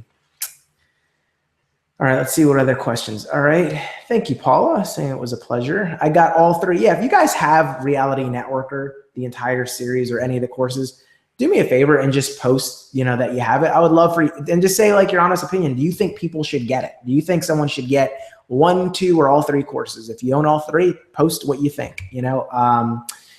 So let's see. So that would be cool. So this other people can tell that, you know, that it's worth it. Let's see over here. Emmett, go to icebreakers. What's going on? All right. People love this one. So we're talking about prospecting now. Yes, I do have some go-to icebreakers. They tend to deal with things that I notice about the people, you know. So I'm going to look to compliment someone on something. Like I might say, hey man, nice car, dude. That is freaking awesome. Like if I happen to be in a parking lot and I see their car, you know, and maybe it's, and again, this is a really cool way to recruit up, right? Recruiting people and targeting people that are on a sharper level than you or have influence. If you want to build your business faster, I've seen someone say, hey, how do you work with college students and stuff like that? I have a special piece of my heart dedicated to the college students and that whole market, because that's what I was when I started. But at the same time, I say something that, you know, some college students might not like me for it, but I'm trying to help you guys out. If you want to build your business fast, recruit people of influence. Okay. Recruit people that already see you can. I was a college student. I can say this, right? It's like I'm Hispanic. I can say, you know, Hispanic jokes, right? I can crack on my own people because that's what I am. Well, I'm a college student when I started off in network marketing, so I can crack on college students and say the real deal. But the reality is, we hear these stories of these people that get started, all right, and they're like, oh, this guy started at 21 and then he made his first million by 29, Cesar Rodriguez, like, whoa, and everyone's like, I need to get me some fired up college students, right? And you see these stories in your company, And then what ends up happening is you go, I need to get some people like that. But the one part of the reason why their story is such a big deal is because it's so rare. You know, if you look at a company, most companies, you know, it's like got a couple college students that came in and killed it, but then the rest of it, it's like 40 and 50-year-old people that are like seasoned professionals, and they've, you know, been through life and had careers, and then they got started and they crushed it. So what I learned when I was in college is most college kids, even me, I took a long time to get revved up and going, right? Because I didn't have any credibility, no contacts, no real world experience. You know, I didn't know a lot of people with money. So what I would say is target and recruit up. One of the best ways, going back to your question, Emmett, on icebreakers, is I like to target people with easy stuff to compliment on, right? So I like to target people if you got a nice looking watch on, if you got a nice car. I love cars, right? I love prospecting someone who's got a nice car. All right. If you're in a place with a nice neighborhood and you see someone's like, dude, love your house, man. It's gorgeous. Your interior decorating is awesome. This is great. Like, you know, wow, one day I'd love to be like you. What do you do? You know, and that's what I'll say something about their car. You know, that's if you saw someone's like really nice house or something like that. All right. You see someone post a picture of their house on Facebook or something like that. You know, you could reach out to them. You see someone's car, say, man, dude, nice car. Top guy I prospected, who became my #1 earner back in the day. He was driving an Escalade, and I met him at a gas station. And I asked myself the B10XB question, right? He was on the phone, and I was like, damn, I should say something to this guy, but he's on the phone, and he's pumping gas. And I said to myself, what would you do if you were 10 times bolder? That's the question to ask. It's the $1 million B10XB pattern interrupt question. I just said, hey, what would I do if I was 10 times bolder? So if I was 10 times bolder, I'd tell him to hang up the phone. So I told him, I said, okay, whatever you come up with, you have to do it. If you don't do it, for those of you that know, you got to snap yourself, right? You got to punish yourself, inflict some pain on the inactivity of being bold. So I just said to him, I was like, dude, nice car, man. Like, is that an important phone call? And he was like, hold on, let me call you back. And I was like, dude, I love your car, man. You're driving an Escalade. You're like my age, sharp, dude. Like, what do you do? And he just told me what he did. And I was like, really? That's crazy. And I started small talking from there. So I like cars, shoes, women handbags. You can prospect women's handbags, you know, and guys too. Maybe say something if you got a girlfriend or something. Be like, dude, my girl loves handbags. I bet she'd love yours. Where'd you get that? You're a stylish girl. Homegirl, you are stylish. You got game over here. Joke with them, right? Make people laugh. The biggest thing that I try and do is I want to get someone to laugh. All right. If I get them to laugh, then we've just entered into a relationship where they're looking at me as a cool person that they actually want to hear. See, if you're all serious on your calls, guys, and when you're talking to people, if you're doing that and you're like super duper serious, people are going to be like, when you call them back, some of you guys are wondering, why isn't this person calling me back? Because, you know, maybe they don't like you. Maybe you didn't make them laugh. Make them laugh if you can. Try to be funny, be outrageous. People remember everywhere I go. I'm telling you, people that hang out with me and they talk to me on the phone, like people on my team, they'll just be on the phone with me and they'll hear me prospect people. And if you pick up any like prospecting mastery, watch how funny I am to some of these people, right? Like I'm joking with people, like, and it's crazy. There was a guy that just now, today I'm going to the gym, and this is a guy that's trying to do our lawn stuff, and he's like surveying our yard. And I didn't know he was going to be here today. I pulled out and he's got like a beard and he kind of looks like Brett Favre. Like he really does, you know, and I pulled up and I was like, hey man, what's going on? He's like, oh, hey, Mr. Rodriguez. And I was like, yeah, you guys doing something to our lawn? Cause he's like playing with our lighting or something. And I'm like, and he's like, oh, he goes, yeah, I just want to stop by measuring the lights, you know, get your quote right. And, you know, you had a broken light here. I wanted to come back and fix it.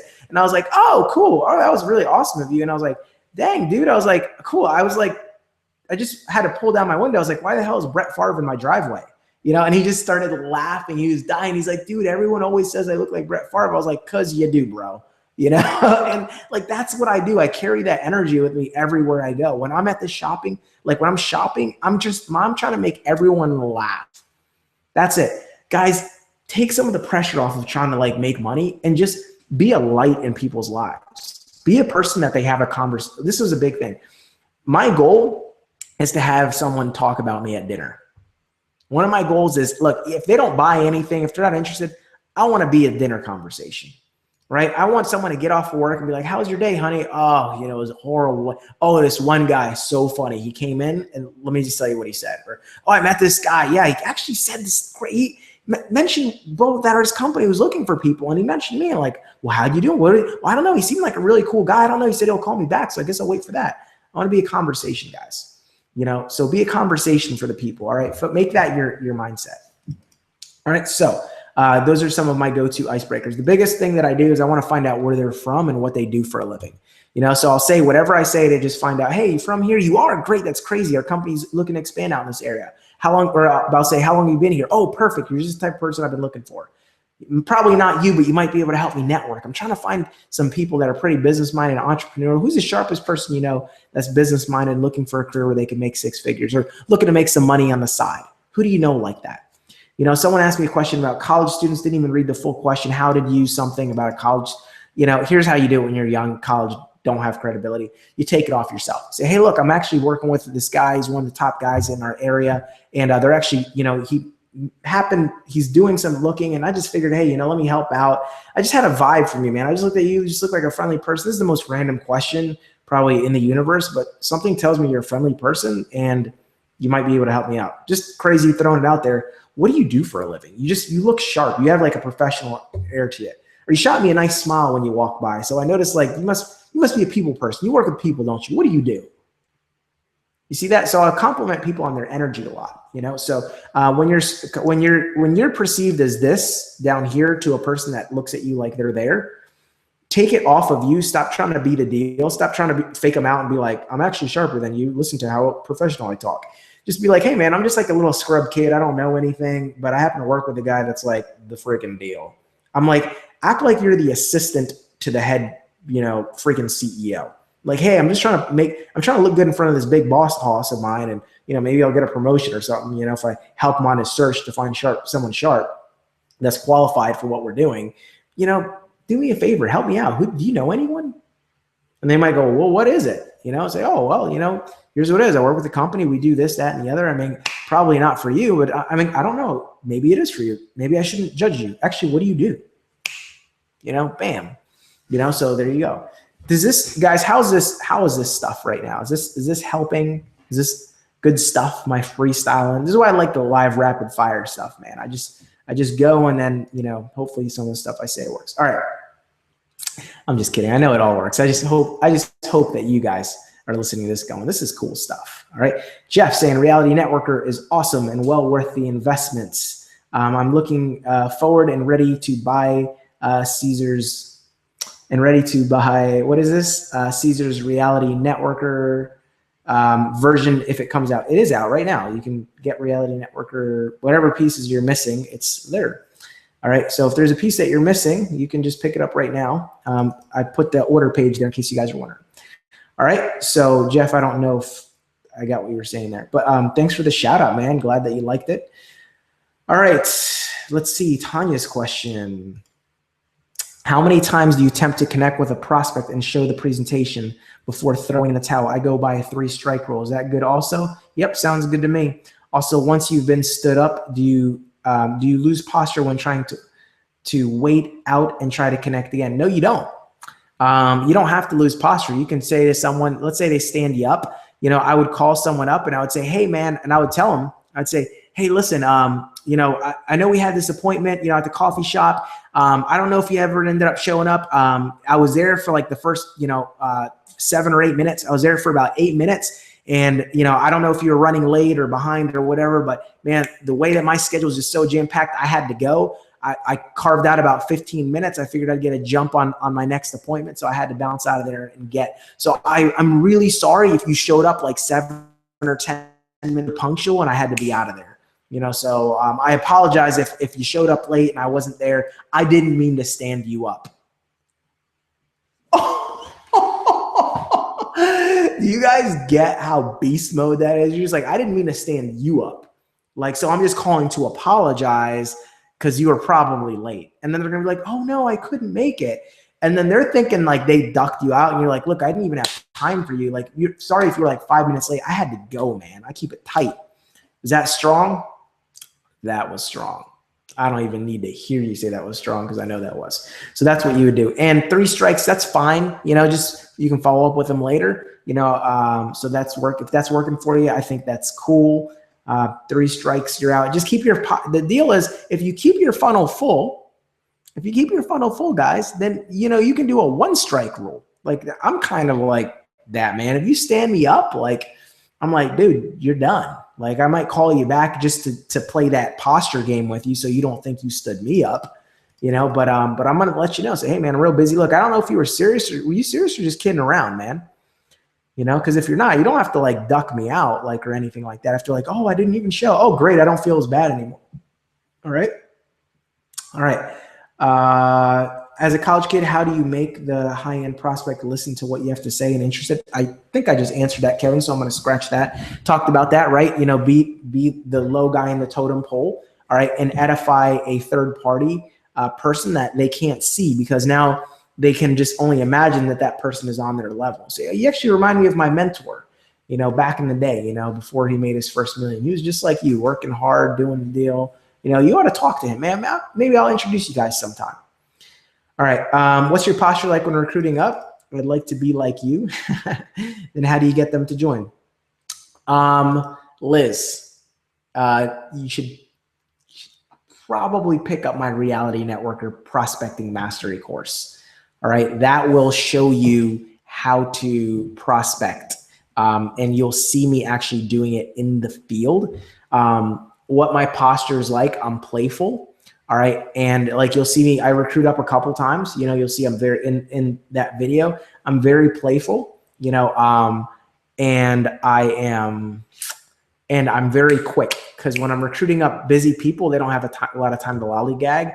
So I'm doing a lot of body movement. It's hard to explain. I'm doing a lot of shimming. I explain it in the videos what I do, but I do a lot of shimming with my body. I'm like, hey, look, you know, I'm talking to you. I'm like, hey, look, I actually got to go, but you know, here's the deal, man. You know, I just got to ask you, what is this? And I'm like, all right, that's cool. Hey, listen, like I said, I got to go. Oh, wait, let me just ask you this. So I do a lot of bobbing and weaving, and I kind of explain how to do that so you don't look ridiculous in Prospecting Mastery. And a couple of the play-by-play breakdowns, I do that. So you guys all see an order form for the Prospecting Mastery entire series. You can pick it all up for one payment plan, you know, tonight. And you can just do all 3, or I'm just going to, I'll give you a minute. You can open that window up. But actually I want to switch it. Yeah, I'm going to switch it to just Prospecting Mastery. Let me see. So I have the first 2 courses, Janet. Seeing and hearing Cesar is priceless. Most people are visual. So it makes sense to learn visually. Absolutely. All right, cool. So Liz, that was your question. I'm going to go ahead and erase that. What are your favorite places to prospect? Allie, pretty much everywhere. And Allie, thanks for joining. If you're the same Allie that was like messaging me earlier, that was pretty funny. You're like, oh, Cesar and Tanya have a webinar. What should I do? All right, so glad that you joined me. All right, we won't tell Tanya that. All right, favorite places to prospect. I like places that I can stick and move pretty quickly. Gas stations, post office places. Mall parking lots, believe it or not. I like doing places where there's lots of traffic going in and out, you know, and I'll walk out of the door of a mall parking lot. You know, it's funny for the filming of Reality Networker. One of the things that I did is I was like, I wanted to just get a lot of prospects, in a short amount of time, right? Because I've got like video camera, people like hiding out in places. So, one of the things that I did is I'd like walk in the mall, and then I would like hang out in the food court. And then if I saw someone like sharp walking out, or hang out. So I did that. And then like I would like walk out of the doors the same way, because that way, if imagine you're walking out of doors and then you're going like this, you're walking out of the doors. And then if it's 2 people, you're like usually splitting up to go in opposite directions to find your car, right? Unless you're parked next to each other. So that gives you a very short amount of time to like, break the ice, get straight into business. Hey, we're going other directions. Hey, real quick, let me just ask you. Bam. So I like doing that. Post office. I used to sit in my car at a post office box, or outside of the door, the exit door of a post office. And I would sit there with my car window rolled down, and I would like have a day planner out, back in the, day planner days, right? Most people just do everything on their phone. I'd take notes, or I'd like, act like I was on a phone call. Someone would walk by. This is kind of like, now look, every person's going to tell you, including me, you prospect when you're out. The best places to prospect are wherever the hell you're going to do whatever errands you're running. Now, here's the reality. When you're like me, or if you are like me, or you were in a position like I was, I was a single guy, didn't have a lot of errands to run. All I cared about was building my business. So I didn't have like a lot of people that, you got like 3 kids, you're running to like, activities with your kids, you're going to soccer games, you're picking up dry cleaning, you're doing errands, you're out and about, so you can prospect people all over the place. I personally, and I don't know if any of you guys can relate to this, but I didn't have any errands and I didn't have any money. So I had to make up reasons to be out of my house. All right. And I had to find places where I could prospect a lot of people in a short amount of time. Otherwise, I would spend 9 hours a day prospecting, 3 people, because I'm like hang out in places where there's not a lot of foot traffic. So gas stations were great. Sit there, pump gas, person walks next to me. I could stay at a gas station pump for 10 minutes and have 3 cars, pulling next to me if I did it during rush hour. I could be at the exit sign of a post office, or outside of the exit door of a convenient market or a post office place where people are just walking right out of the door. And I just roll down my window and I'd say, hey, listen, you're dressed pretty sharp, man. Shirt, tie, looking sharp. Like what I got to just ask you, man, curiosity's killing me right now. What do you do? You look important, or you look like a business person. Are you in customer service? What do you do? And they'd be like, oh, no, this whole thing, it's no big deal. I happen to work at the whatever. And I'd be like, really? That's crazy. You happen to work at the, insert whatever they say. It's funny. I've got my mentor is actually, we've been bringing a lot of people on board from your career working with us. I don't know what is it? The long hours? Why is everyone, that's doing what you're doing? It's like, are they, is it just the politics? Is it the hours? Is it no flexibility? Now, disclaimer, you can just throw things and make stuff like that up. But most of the time, after a while, you'll learn a little something about everyone's career. Like that's what I did. Like after a while, you're going to be like, oh, because you've prospected that same type of person before. So you're going to get the hot buttons from one person. And again, a lot of times they'll be like, oh, you work at the whatever? Dude, I love this. I'll be like, man, I bet you love it, man. You must love doing that.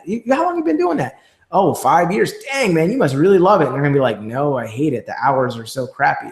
So let's say that they worked at I don't know, let's say they work some retail job, that next time you talk to someone that works at a retail job, you go, oh yeah, I know how retail is. The hours are, everyone that's coming on board our company, they're saying how they're doing that because they're looking for flexibility because the hours are so sucky. And they're gonna be like, yeah, tell me about it. So you learn something from every person you expose. All right. So that's one of the things that I advise. All right. So let's see. All right, so I answered this one. So on places to prospect, yup, that was awesome. Oh, thank you.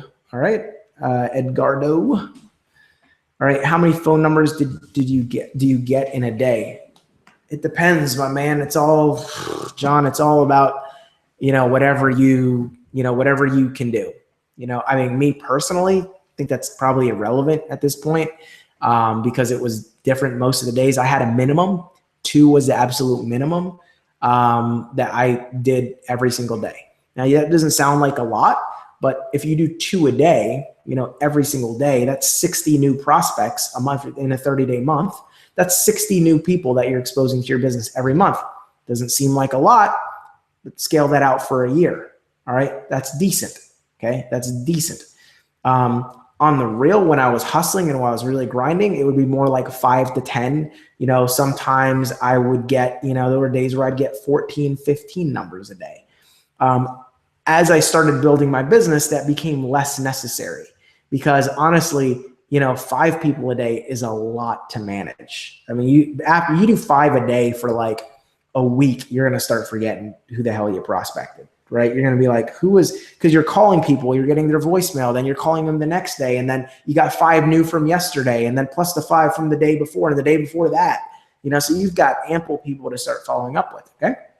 So, that could be plenty for you. All right. Plus if you're building a team and you start recruiting and you're managing presentations, that might be the point where, you're just like, dude, I don't have, even freaking time to deal with these people. So you might even tone down your prospecting. I kind of never really toned down my prospecting. So I just got so overwhelmed with it. Like I literally can't control myself. I'll show you the backs of these business cards. I don't want to show you their numbers, but I can't control myself, dude. Everywhere I freaking go, I'm collecting cards. Like I'm meeting people, I'm prospecting just for the fun of it now. Because here's the thing, some of you guys hate prospecting. You only hate it because you're not good at it. Like that's it. You're not, because I hated it when I sucked at it, right? If I told you right now to play the piano and you've never played the piano, and I was like, here's a book, learn how to play the piano and go do it, you'd be like banging on the keys and you'd be like, I don't even like the piano. I don't even like music. This is boring. I hate it. It's like, I don't even like piano music. You'd come up with every reason in the book. Like, I don't have time for that. Like, there's got to be another way. Like, but then if I just sat you down and taught you how to play chopsticks and you like that super easy song and you're like, playing the chopsticks with like 2 fingers, you'd be like, oh, this is kind of fun. And then if I was like, hey, look, if you use this finger and use that, all of a sudden you can play. And now you'd be like, whoa, I'm playing music. This isn't bad. And then before you know it, you're a piano player. That's why you can take a kid and put him in any sport and they might hate it, but if you put them in long enough, they'll get good at it and they'll love it. I'm a soccer player because my parents put me in soccer, and there's literally pictures of me picking my nose in the middle of a soccer field when I was young, not knowing what the hell I was doing. Like I'm just picking my nose, like la la la la la, picking my nose, having a good old time on the soccer field, like picking up daisies from the floor, like not even caring. But my parents were like, "You're gonna play again." And you're going to play again. And eventually I realized, hey, the goal is to not pick your nose and pick up daisies from the ground. It's to kick the ball. And then eventually there's positions. So you don't just all run in a little mob. And then all of a sudden I started to like soccer because I understood it and I got good at it. Same thing with you guys, so understand it, you'll get good at it, and then you'll love it. I'm going to pull down the offer for all of the courses, put back up Prospecting Mastery because I'm talking about prospecting. I just want to keep my offers there in front of you guys so you can open. Now, here's what I'm telling you. Oh, if you haven't yet opened that up in the other window, read the testimonials of that course. It's changing the game for people. Live and watch the video of me explaining everything in it if you don't own Prospecting Mastery yet. This is your last chance to get it, guys. Cyber Monday, cart closes tonight. So when this thing is done, either pull the trigger and make a decision, and based on the testimonials, or if you don't even have time for the video, don't watch the video. You just fast forward through it if you need to, but in it, I go through module by module what you're getting, and I let you see success stories of other people. All right. So you can see like what other people are saying about the videos. It's the most transparent thing. The course is digital. Thank you for asking, Victor. It's digital. Nothing is shipped to you. All right. You're going to get access to a membership site where you're going to literally be able to watch the videos immediately. You can go through them. All right away and start watching them. You can drop comments, interact. That's pretty dope. No spam, of course. But you get membership access to that for life. Listen, I just bought a course before this webinar that I don't even have time to go through right now. I don't have time to go through, but I saw it and I said, I would like to get that information. And honestly, what was funny is it sold like a whole bunch of other stuff. And then it said like, interview with Tony Robbins and this other lady, and it had the price. And I was like, I don't probably have time to go through the entire thing, but it would be worth it just to hear what Tony Robbins has to say on this one subject. And I just spent some money and I'm like, I don't have to go through it now. I'm going to have access to the membership site. And I just saw, okay, do I have access to it forever? Okay. I have access to it forever. Great. And guess what? I've got an entire bookshelf here. You guys can't see it. But on this bookshelf, I've got lots of books, and I've read probably all of them, but there's probably a couple in here that I haven't, that I'm like, I bought a book, and I'm like, I'm going to read that. I don't have time one day. I don't have time to do it right now, but I'm going to get it, and I'll pull it off the shelf when I'm ready. That's what these courses might be for you. You might say, just because, and the reason I bought the course tonight is because it was Cyber Monday. Like me, they were doing a sale, and I was like, I don't have time to go through it, but I want to go ahead and pick it up now so that when I do have time to go through it, I want to pick it up now while it's on sale and it's available. And when I do have time to go through it, I'll go through it. So it's just my library. It's my virtual library. You should have one. You should have a virtual library of courses that you can access for resources and when you need them. So even if you don't have time to get it, if it's not something, if I sold these courses all the time, I would just say, and you could just buy it tomorrow, I'd say just, get it whenever, whenever you're ready to go through it. But because you can't, and it's available now, and after the cart's been closed for months, and I just happen to reopen it, probably smart to get it now, even if you can't go through it. All right. And plus you'll learn stuff that's in it. I mean, just look at the testimonials on the page. All right. How many personals do you have off of all of this? Gene, I sponsored over 1,000 people in my first company. I sponsored 1,000 people within 10 years in my first network marketing company, which, I don't know, that might not seem like a lot. I don't know. But what's probably significant about that is most of it was towards the latter years of my career. In this new company, I mean, we recruited put in personally 119 people my first 102 days. All right. And because I hadn't been in the company for that long, I didn't even qualify to be in their top recruiter contest because I was still so new.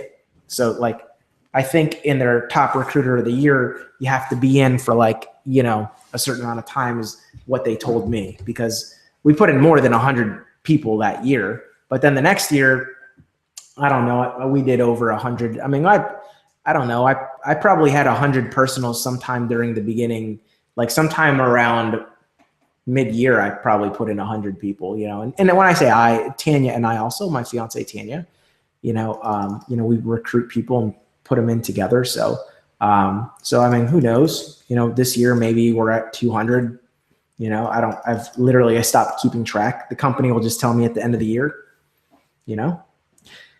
So that's Gene. What's amazing is how few people we talk to though. That's the crazy part, because I know people that don't do anywhere near those numbers and they're running in circles like crazy because they're not effective with their time. What I am highly effective. If I get on the phone with somebody, they're getting in, or they can't because of the money. Need proof? I'm going to pull this down.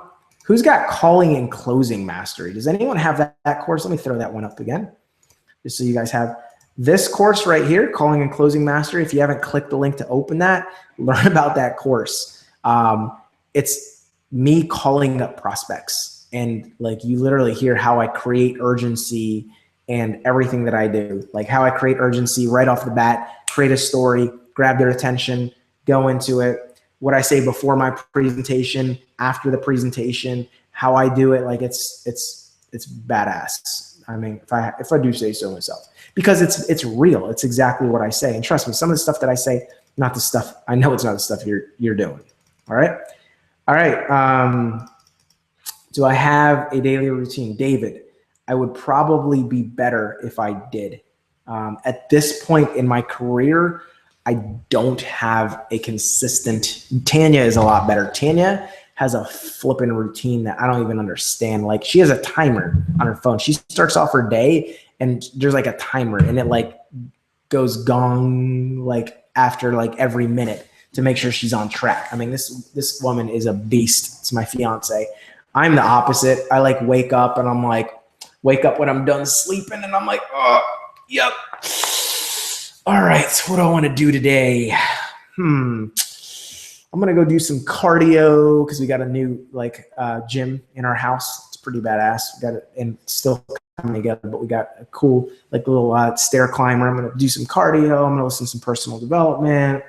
Make some phone calls, eat. Like, my life today is a lot more like retired, man. Like, I'm kind of like, I mean, granted, look at the numbers we put up. We still put up full-time numbers, with our network marketing company, but I'm way different, man. So I don't have the best routine now. Back in the day, I did.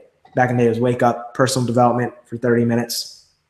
Personal development for 30 minutes minimum, read a book, 10 pages, while I eat breakfast. Then see what appointments I have, start doing appointments, start following up on people. It was very rare, but now they're a little bit different, now,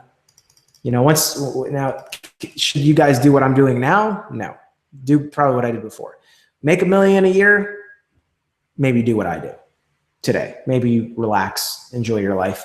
I'm going to tell you something. I sacrificed a lot. And Tanya knows this, and she doesn't. So she just is so cool. She's like the best freaking wifey ever. You know, she understands that I gave up a lot. I worked really hard, guys. I mean, I'm not going to sugarcoat it. I worked a lot of hours. I sacrificed a lot in my early years. So I kind of cheated. Like, I don't want to cry. Like, Kyle, I don't feel like I want to cry for a second. Whew. I sacrificed a lot of my enjoyment a little bit because I was so serious about my business, and I didn't have, before I had the skills, I worked way more than I needed. I look back now and I admire the hell out of what I did. Like, I admire the hell out of what I'm like, dude, I was a freaking beast. I was like, you want to talk about beast? I was a damn beast back in the day, like work ethic wise. But a lot of it was because I didn't understand the stuff that I'm teaching you guys today. I learned a lot of this stuff from the field. There was a time where I stopped working as hard. But before I hit that, like, I'm so smart that I don't have to work hard because I can work smart and make up for it. Before I hit that curve, I worked a lot. Like, I didn't go to the beach, and I lived like 20 minutes from the beach. Didn't go to the beach like at all one year when I was like 24. Crazy. Lived by it. Didn't even go to it once. Didn't enjoy my summer. Worked. Hated all holidays. Hated Christmas. Hated Thanksgiving. Hated any holiday that might interfere with my business. Because I was like, damn it, it's freaking Christmas. You know, Christmas Day, great. The one day I don't get to make phone calls because I'm too weird. Everyone's going to be like, dude, stop selling. It's Christmas Day. I hated holidays, guys. That's how hardcore I was. You know, then I since learned how to use the holidays to my advantage, and I still didn't do that. But then I was like, hey, you know what? This is a good day to wish my team a happy Christmas and just Merry Christmas and let them know I love them, you know? But I hated it. I was like, oh, it's a non-production day. So today I allow myself to enjoy my life a little bit more. All right. What advice would you give an introvert new to the industry? I love that. Thank you, Errol. Good question. What I would tell you to do, my friend, is to drop that label. Don't own that personality, because you're only an introvert until you decide to be an extrovert. Literally today, you can say, you know what? I'm no longer an introvert. I'm outgoing. And you can fake it till you make it, my friend. You can just start deciding to be more extroverted, and you can start opening up conversations. And before you know it, you're no longer an introvert. You're an extrovert. Don't buy that label that society's given you, because you don't yet have the skills and you don't yet have the comfort level to start up conversations with people. Some of the best people that I know that are excellent prospectors, they're introverts. No joke. I mean, I've got people that have bought my Reality Networker course. So one guy, God, I forgot his name. He's so cool. He was like, dude, I'm an introvert, but because of your course, I prospect people every single day, and I'm actually really good at it. And he still is like, I'm an introvert. I don't, like, on my free time, I don't feel like being around a bunch of people and partying. I'd rather just be to myself and, you know, and just hang and be low key. But, I still prospect people and very effectively. And he gave my course a lot of credit for turning him around. My prospecting mastery, I'll switch it to that one. Calling and closing mastery is my course on calling people. Let me switch back over to prospecting mastery, because we're talking about prospecting. All right. So Errol, hope that helps, my friend. Janet, I live 2 blocks from Lake Michigan. Haven't gone once in the last 2 years. Maybe treat yourself. Treat yourself. Enjoy it. I know it's cold right now, but, you know, go out there and treat yourself a little bit. I wish I had done more of that. The thing is I tell people to have balance today. I got to where I'm at by not being the most balanced. But when I look back, I wasn't balanced because I hadn't yet gotten that good. That's why I do what I do, guys. I have a huge passion, you know, I have a huge passion for helping people. Guys, that's why I'm doing this thing for we're coming up in 2 hours. And dude, kudos. Let me see how many people are on here. Kudos to you guys for still being here. Dang, you guys are awesome, man. You guys are awesome. I had a conversation with a friend. We're at a bar. at one of our company conventions, just hanging out, eating restaurant/bar. And I just said, I said, look, man, my passion for doing what I'm doing now is how much I sacrificed. And I don't think I don't want people, there's people that have the work ethic I used to have. All right. And I'm not saying I'm like lazy or don't have work ethic now. I do a lot of stuff, guys. I really do. I have a lot of projects going on, but, there are people that are willing to work like 10 hours a day, sacrifice everything and just go hard, but they don't have the skills. So they're going to have to talk to 100 people to get, to get 10. And going through 100 people takes a lot of time. The people that have the work ethic, which are a lot of you guys, my wish for you is to be as good. I wish you guys could be as good as I am today, like as soon as possible. Like I want what's in my brain in your brain so badly, so that if you want to talk to 100 people, you're now going to sign up 40 people instead of 10. So you could be that good. And then you have a choice and a decision that you can make. You can say, I like signing up 40 people. I'm going to keep doing that. Or you can say, you know what?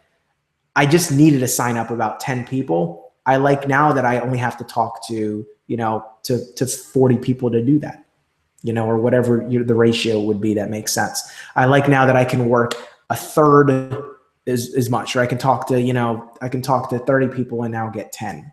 Or I can talk to 40 people and get 10, whatever your ratio is. Now you have a life. Now, if you're married, your spouse isn't like, you're working all the time. Now if you have kids, you get to go to all their ball games instead of skipping them.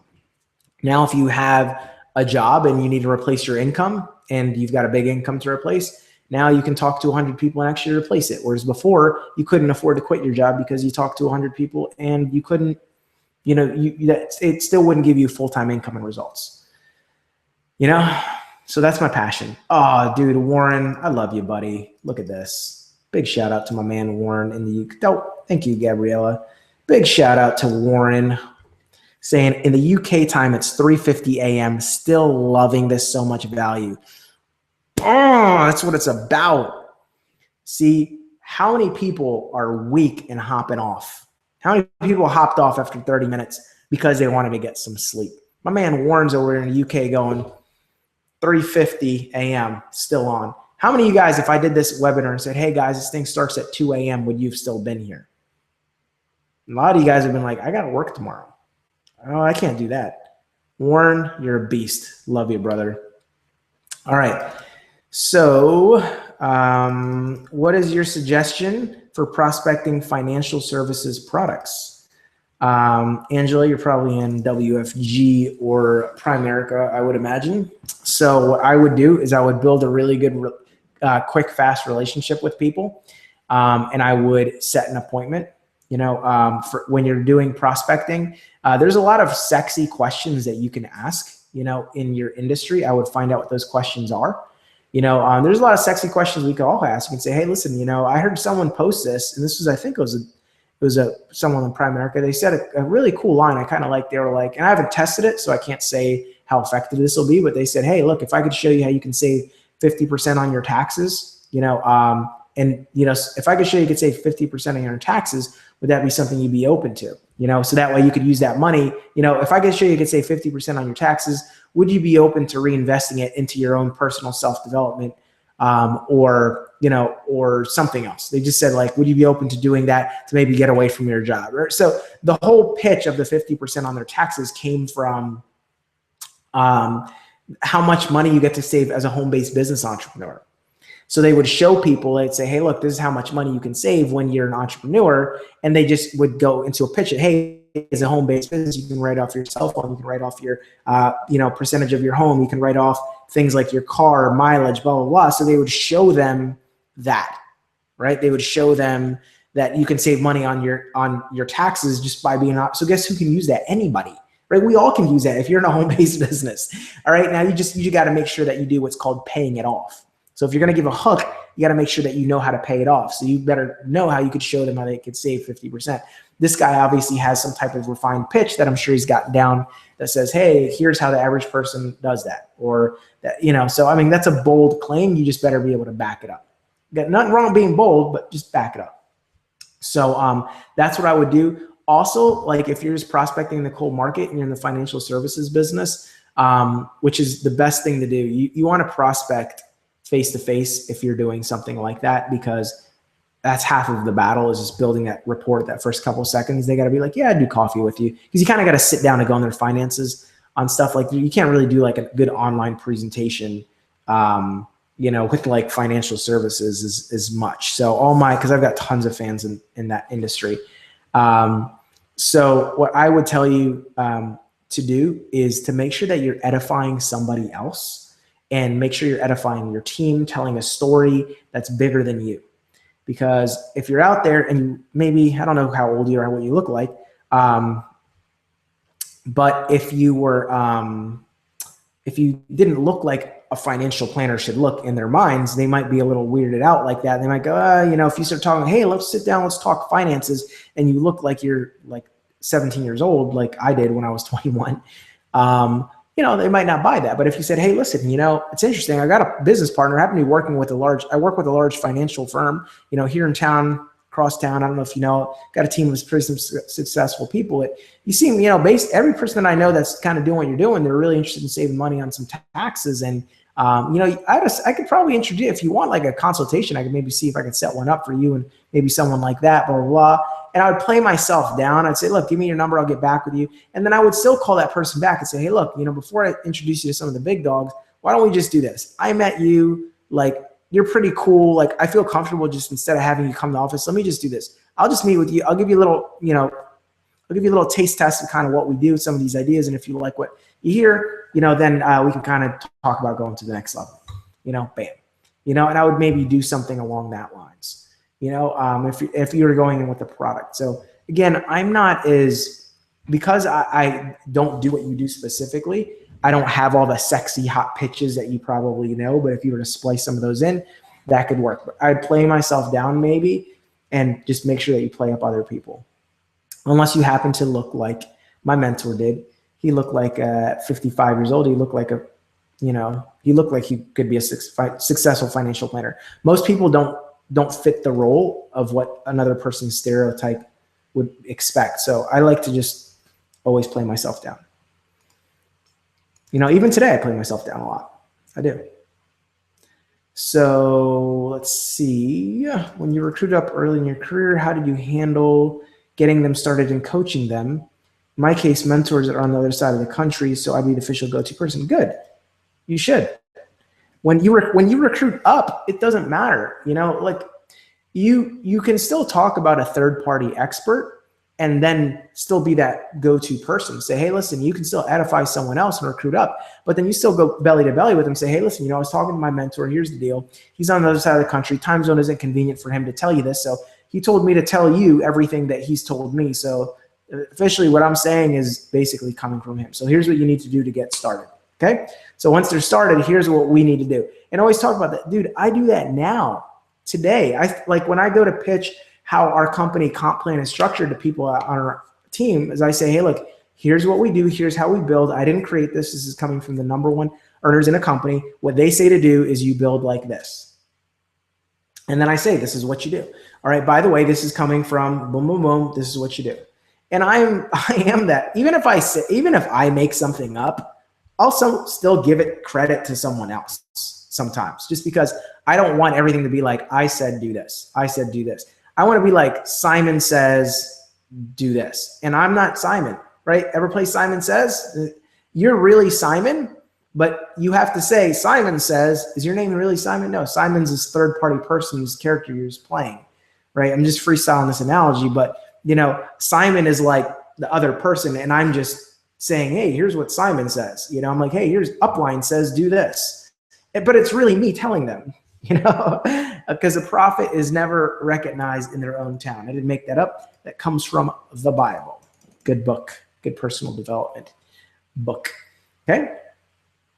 So let's see. Quick advice calling high school alumni directory. Ha, that's cool. Know someone. Okay. If you're calling someone from high school alumni, that's bold, first of all. You get the B10XB award for cold calling out of an old high school alumni directory. You know some personally in my years, 3 brothers' years and dad's years, but most don't know. You're pretty much cold calling out of a phone book, bro. I mean, you have one piece of rapport with them. I would just rifle through that list pretty quickly, and I would try to focus on the people that you know, and I would build some rapport. Say, hey man, look, obviously, we went to school together. Not sure if you remember me, but real quick, I just wanted to find out. It's totally random. Where are you living right now? And they might be like, oh, I'm living here. It's like, oh, perfect. You're still in our hometown. That's great. So awesome, man. Because our company is looking to do some stuff, and look, man, I believe in keeping it in the alumni, kind of like, hey, if you go for a job application, and you're having to be interviewing with someone that went to the same school as you, you kind of have a leg in, you kind of already have a foot in the door. I'm kind of that person. I'm actually a recruiter working with this company, and we're looking for some people that, and I'm trying to give first dibs to people that are from my area. But that's essentially a cold call, man. I mean, I think you might almost be better off calling people that are all in the same industry. Like think you probably have better, if you don't know the people and you were cold calling, I'd rather cold call people that are in like out of a real estate directory or something, if such a thing exists. I'd rather call people that all are from the same career. All right. Leadership mastery. Let me post this. There is a freaking call. Oh, I literally was going to make this a standalone course. You got to see this. Leadership mastery. Okay. This comes with a workbook. Let me tell you which call it is. So if you get this course, you can go straight to that call. The best approach to call and invite people to talk to for a long time, and how to get your team to events. That's a pretty good one, but not the one I'm looking for. Session 5. It's 50 minutes and 11 seconds, worth every dime in that course. Worth every dime in that course. If that's the only session you listen to. For $297, you'd say, damn, after session 5, this is a guy on my team that found a way to get lists of insurance agents and realtors. He even says where he gets the list, and anyone here can get this list. Oh, let me display this offer. So you can click on it. He says, Cesar, I went here, I downloaded this list, or I got this list of like realtors and insurance people in such an area. He explains how he got it. And then he says, here's what I've been saying, and it hasn't been working. And I go, I know why it's not working. Here's what you're doing wrong. From now on, stop saying that. I want you to say this instead. And I literally give him a script to run with, and it's ridiculous. And it's so powerful. And I tell him a bunch of things to say. And I spend 50 minutes. So that's like an hour. Like if you called me and you're like, I want to cold call people, what should I say? I want to cold call professionals. All right. It would cost you $1,000 to get that advice from me, for me to give you custom pitches on what to do and how to handle that. You get that in 9 hours of audios and 8 more hours of audios of me coaching my team and teaching them stuff like that for $297, or 3 payments of $117. So $117, would that be worth it to you? And you can see I've got all these courses here. One thing I do mention, make sure that you do watch the video. I do say something about the refunds because it's a special promotion. There's no refund policies on any of the stuff that says it in the videos for right now. Normally there is a refund policy, but I don't want any weak ass people buying my stuff and coming in at Christmas and being like, oh geez, I'm in Toys R Us, so let me get, oh, I need money for this, for this Tonka toy, or this Barbie mobile or playset. So let me go and get a refund from that thing I bought from Cesar, because at this point, guys, with over 1,000 of this course sold, there's freaking nobody that ever buys and spends their money on in Reality Networker and goes, that wasn't worth it. There's no way you could buy this course and go through the first 5 audios and not go, damn, I stole that. I wonder, is there a tip jar? Can I give Cesar some more money? Because I think I underpaid.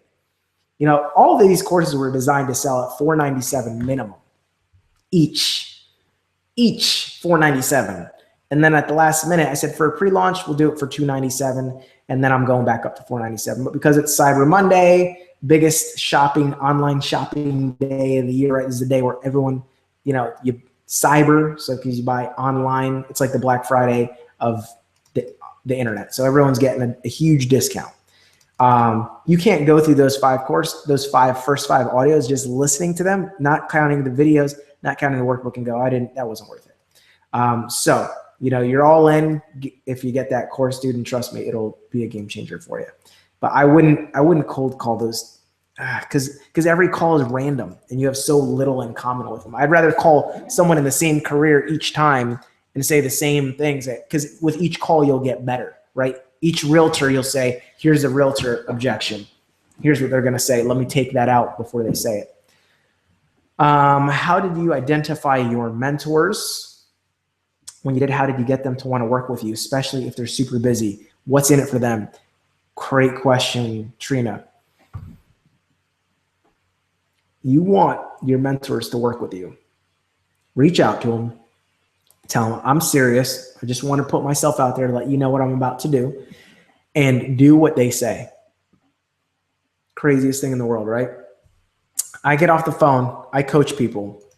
And here's why I think that Leadership Mastery course is so powerful. For you to get 9 hours, even if you had $9,000 and you wanted to pay me, you wouldn't probably even get everything that's in here. Like, this thing is beast. But let's pretend that you were on my team and you happen to be like these people and you got my time, you know, for free because you joined my business. The chances of you extracting 9 hours of my time before doing something that turns me off, very rare. It would probably take you a long time to get to that, unless you did everything I told you to do and then came back and you proved that you were coachable and did it. The problem is with most leaders, and I'm going to just speak for all leaders in general, me being one, I know what turns me on, turns me off. I get on the phone, someone says, oh, I struggle with this and prospecting and blah, blah, blah. And I give them the most badass advice you could imagine. I like rock their world. I blow their mind. And they tell me, they're like, that was awesome. That's exactly what I need to hear. Cesar, you're a life changer. You're amazing. And I just go on and on about how great I am and how much it changed your life. And I just say, hey, listen, do me a favor. Just do what I told you to do. And then check back and let me know that you did it. And I said, and if you don't, I want you to know you're going to kind of, you're going to lose credibility. So the next time you want my advice, if you didn't do the last thing that I just told you to do, then, I'm not going to want to continue to sew into you at this rate. You'll still get my group time, and my group time is phenomenal. People that are on my team do special webinars, special trainings. I'm about to do a training for them that they don't even know about. That's going to rock their freaking world. All right. Got something going on special for my team that I've been crafting, and when I do it, it's going to be like redonkulous, right? But guess what? Most people, they're not going to do the thing so, I mean, I don't cut anyone off. I just say, hey, last time I told, how many times, if you were going to coach people, and if every person you coached, all they did was, they said, oh, I'm so this, that, and you solved their problem, and then they come back to you and they didn't make any progress on it. Then you're just kind of like, ugh, what's the point? Why am I going to even tell you I got the best advice for you in the world, but you're not going to do it? So what's in it for them is every leader, they make money off of your success, probably, if you're in network marketing. Also, that's they want to help people, man. People forget that. Like, I'm a red personality. Like, I'm a, get it done, like direct, like very, very focused on, the outcome type of person.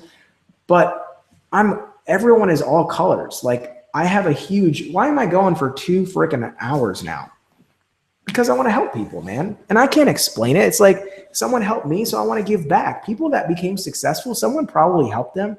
And they actually, believe it or not, they like to help other people, especially network marketing. Because you can get successful network marketing without helping a lot of other people be successful too. So we're always looking for that next leader. I'm always looking for that person that's hungry, man. I'm waiting for that phone call for someone to say, Cesar, I'm on your team. I'm going to step up. be watching my name, be watching me the numbers. Would it be okay if I called you from time to time, and got your just told you what I was up to and just got a little course correction? I would be like, dude, I love you. I've been waiting for this call like my whole life. Absolutely. Let me know what I can do for you. What matter of fact, let me start you on your journey so that you get success faster. What are you struggling with? Let me help you with that. Cool, go out and do it. And I'm just like, please let this be the one person that actually does what I tell them to do.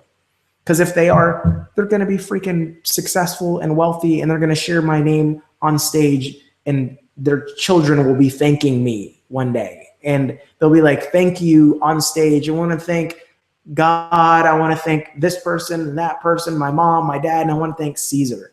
And my heart will explode with joy, you know, because I've impacted their life, you know?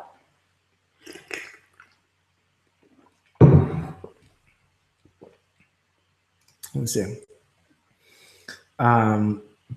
Let's see here. What other questions? Junior, how do you follow up with someone who gave you a money objection in the past? Be like, hey man, you know, you didn't have the money back then. You know, has anything changed? You know, hey, how's that job working for you? Is everything, look, before, when I showed you the opportunity, did you say that you didn't have the money because you didn't actually want to join? Or did you just genuinely not have the money and you really wanted to get it? No, I really want to get in. Okay, cool. I just want to check up with you. Let me ask you something. I just want to do a quick update. A couple new things just dropped with our company. A couple new things going on with the team. We're about to do a blitz. We're closing out the year. Hey, here's another tip for holiday recruiting. People that spend money right now on business, joining your business, buying products and personal development, you can get all of that money back when you file your taxes, right? It's a tax write-off. So why wouldn't someone, like if you were going to join now, like, and that's a big thing, you know, you can be telling people right now, all right, I'm gonna load that bundle offer for Reality Networker back up so you can get the whole series on a payment plan if you want.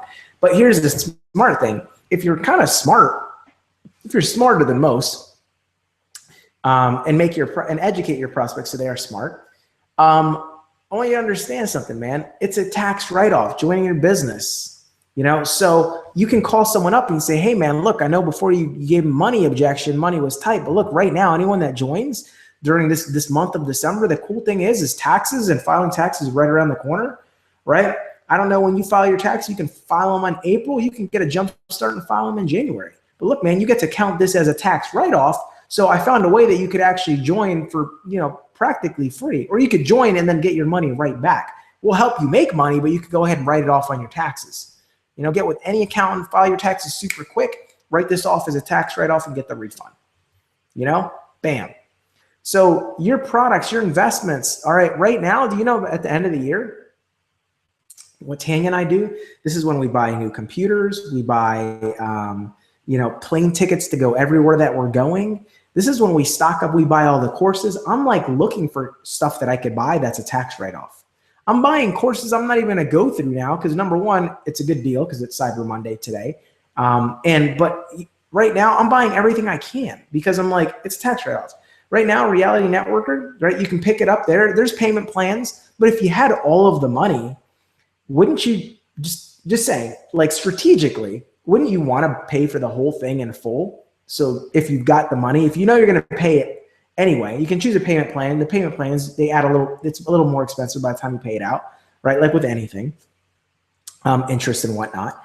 But if you could pay it all off and you could just buy all 30 courses, for example, for $791, wouldn't that be the smarter thing to do? Because then you get to write it off because you would only be able to write off your payments at the end of December, right? And then so like if you only did one payment of $117, well, all you can get back when you file your taxes is $117. And then you literally have to wait 12 more months for those other payments to come out to write them off. But if you just buy everything and you pay the full price, you get to write it off. So how does that go into your business? Well, if you got someone with a money objection, hit them up now. Say, look, man, now's the time. Everyone's buying, everyone's joining. People are trying to make money for Christmas. If there was ever a time to get in and recruit people, it's now. I wanted to hit you up. No money was an issue before. You know, what can we do to figure it? Is it still an issue now, or do we need to figure out something? Were you serious or were you just kidding around?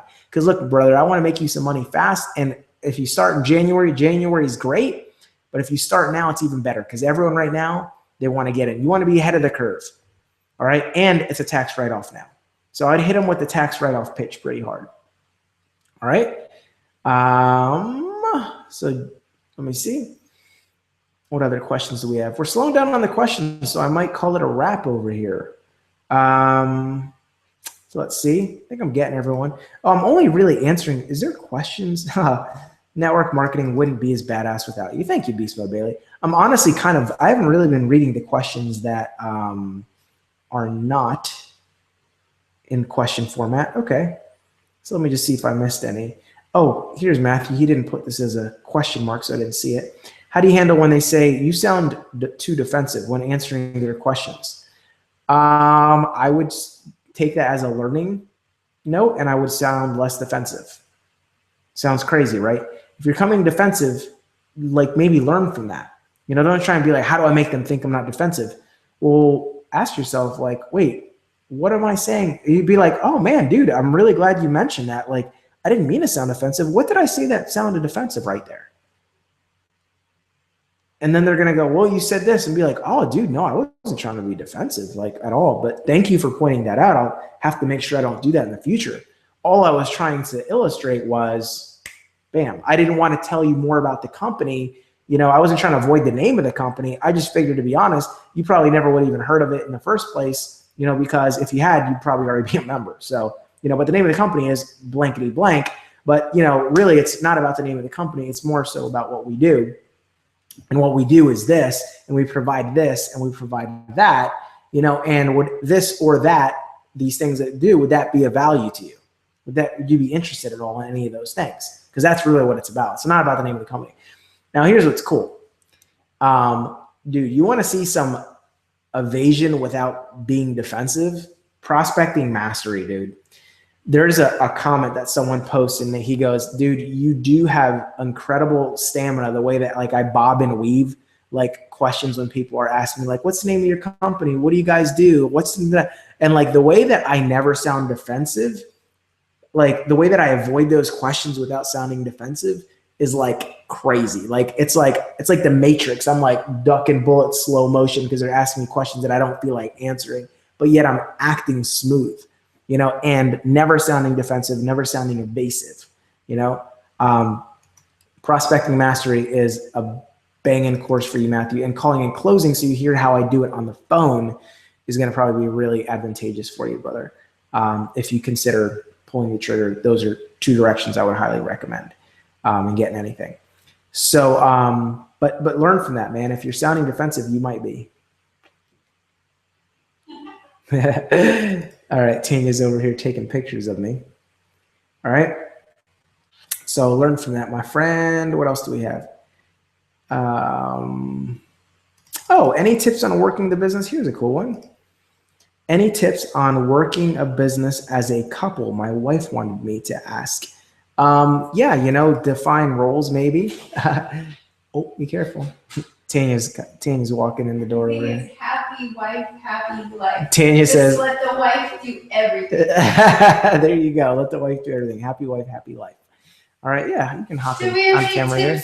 Building as a couple, yeah. My dear. Yeah. Let her always have her way. That's the secret. And always let the man think that he has made all the decisions. Yeah, let him think he's in control. Let him think he's in control. But really, you're the one leading the charge, honey. How's your peeps doing? They're doing good, man. Still got a lot of people on here. Over 200 at this point. Yeah, you know. You guys are in great hands with Mr. Rodriguez. So what I would say is, okay, baby. Bye. Bye. Mwah. Is she awesome or what? Let him know. You guys think closing isn't important. I mean, really. She did. She closed me. She was closer. All right. So you guys see, that's why learning influence is learning to be influential is pretty important. Other thing that I would recommend is define roles. One of the early roles that we defined when we first got started is I said, hey, look, I'll be more of the recruiter team builder. I'll be more of the recruiter. You be more of the team builder and the team mom. So we kind of had roles at first that I would bring them in and she would take care of them, right? Then as time evolved, she started recruiting people and she was like, hey, I can't do all of just the team building. We're recruiting too many people. Our team's growing too fast. So I kind of chipped in a little bit there. So if there's particular roles that either one of you guys have strengths in, focus on your strengths, all right? So let's see. How do we create a sense of urgency for a business for people to join our business? You just have to create a sense of urgency, man. Think about what, like I said, I just said some stuff. So let's see. I just said some stuff. Creating urgency can be seasonal, right? For example, right now during the holidays, that's how you create urgency. Say, hey, man, like I said earlier, and you were on the call earlier.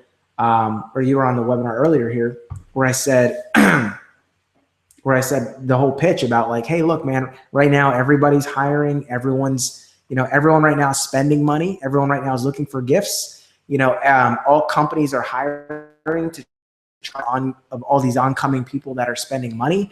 And look, there's two sides of the fence that you can be on right now. You can be on the side that spends money, and I'll make a face. You can be like everybody else and be on the end where you're just spending money as a consumer and spending all the hard-earned money you've earned all year, on knickknacks and hoping to create memories with your family and experiences that they'll remember. Or you can be on the side that's actually capitalizing off of all those suckers that are out there spending a bunch of money.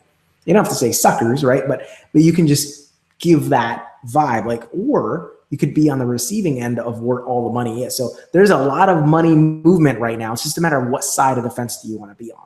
So that's how you create urgency. I also answered someone else that also answered David's question there. Now you have me wondering, do you have prospecting questions for each season or holiday pitches? So during the beginning of the year, hey man, once we hit off January, I'm going to be like, hey man, obviously right now is time of New Year's resolutions. Everyone's looking to, everyone right now is looking to, better themselves. Everyone's looking right now to set their resolutions, and they want to make more money. They want to be in the best shape of their lives. They want to create more family time and memories than ever. Right now, everyone's making resolutions and everyone wants to make more money, right? So the question is, do you want to capitalize off of all these people that are making those resolutions, or would you like to be one of those people that makes the resolution and makes more money and actually does it? And what if I told you you can actually capitalize off of all these people that are looking to make big changes in life? January is the season of change. Everyone's changing, right? If you're in health and nutrition, right? Everyone right now is trying to get in good shape. Do you want to be on one of the people that gets in good shape, or do you like to be one of the people that gets in good shape and makes money off all the people that are trying to get in good shape? Whatever it is, you just put a spin on it. So yes, I do have, like different pitches, but for the different seasons, but I mean, it's just a thing that you can do if you want to, but sometimes it just works out really good. All right. Let's see. Say about choosing a partner that's supportive of your goals in your business. I think Jesus, you should definitely have a partner that's supportive of your goals in your business. If you're single, I would probably throw that on your wish list, on your list of things that you want your spouse to have. You want them to be supportive. Look, I mean, here's the thing. That's not a crazy thing. A supportive spouse, like that should almost be, when you really think about it, that should just be like part of the duties of being a spouse is to be supportive. Because what's the opposite of that? A non-supportive spouse? Like, what is a spouse? A spouse is someone that you spend your life with, like a husband, wife. Like, shouldn't the person you spend your life with be supportive of your decisions and what you do? Now, right now is where some of you guys go, yeah, but mine isn't. Well, here's the thing. Let's take a little responsibility. How long have you been making claims to your spouse about what you're going to do with all this time that you're taking away from your family to build your business? Why not have a little bit of integrity? Now, if they're new and they haven't given you a chance yet and you haven't done anything, it's a different story. Maybe you need to have a conversation with them. Say, hey, look, I need you to, part of being a spouse is being supportive. That's an important part of a relationship is support. I think we should support each other. I'm trying to do something noble here and try to be a provider for my family. I'm trying to make things easier. I'm trying to give us the life that we deserve.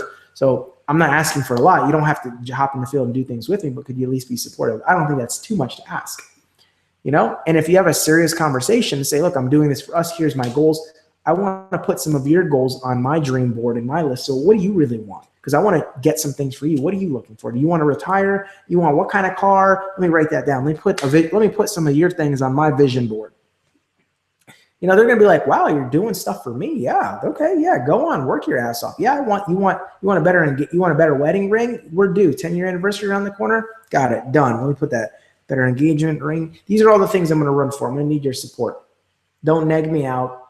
You know, have dinner ready when I come home. I don't know. I just made the last one up. I'm having fun. Right. So just, you know, list out hey, here's what I'm going to do. Is there anything else I can do for you? You know, is there anything else you want? All right.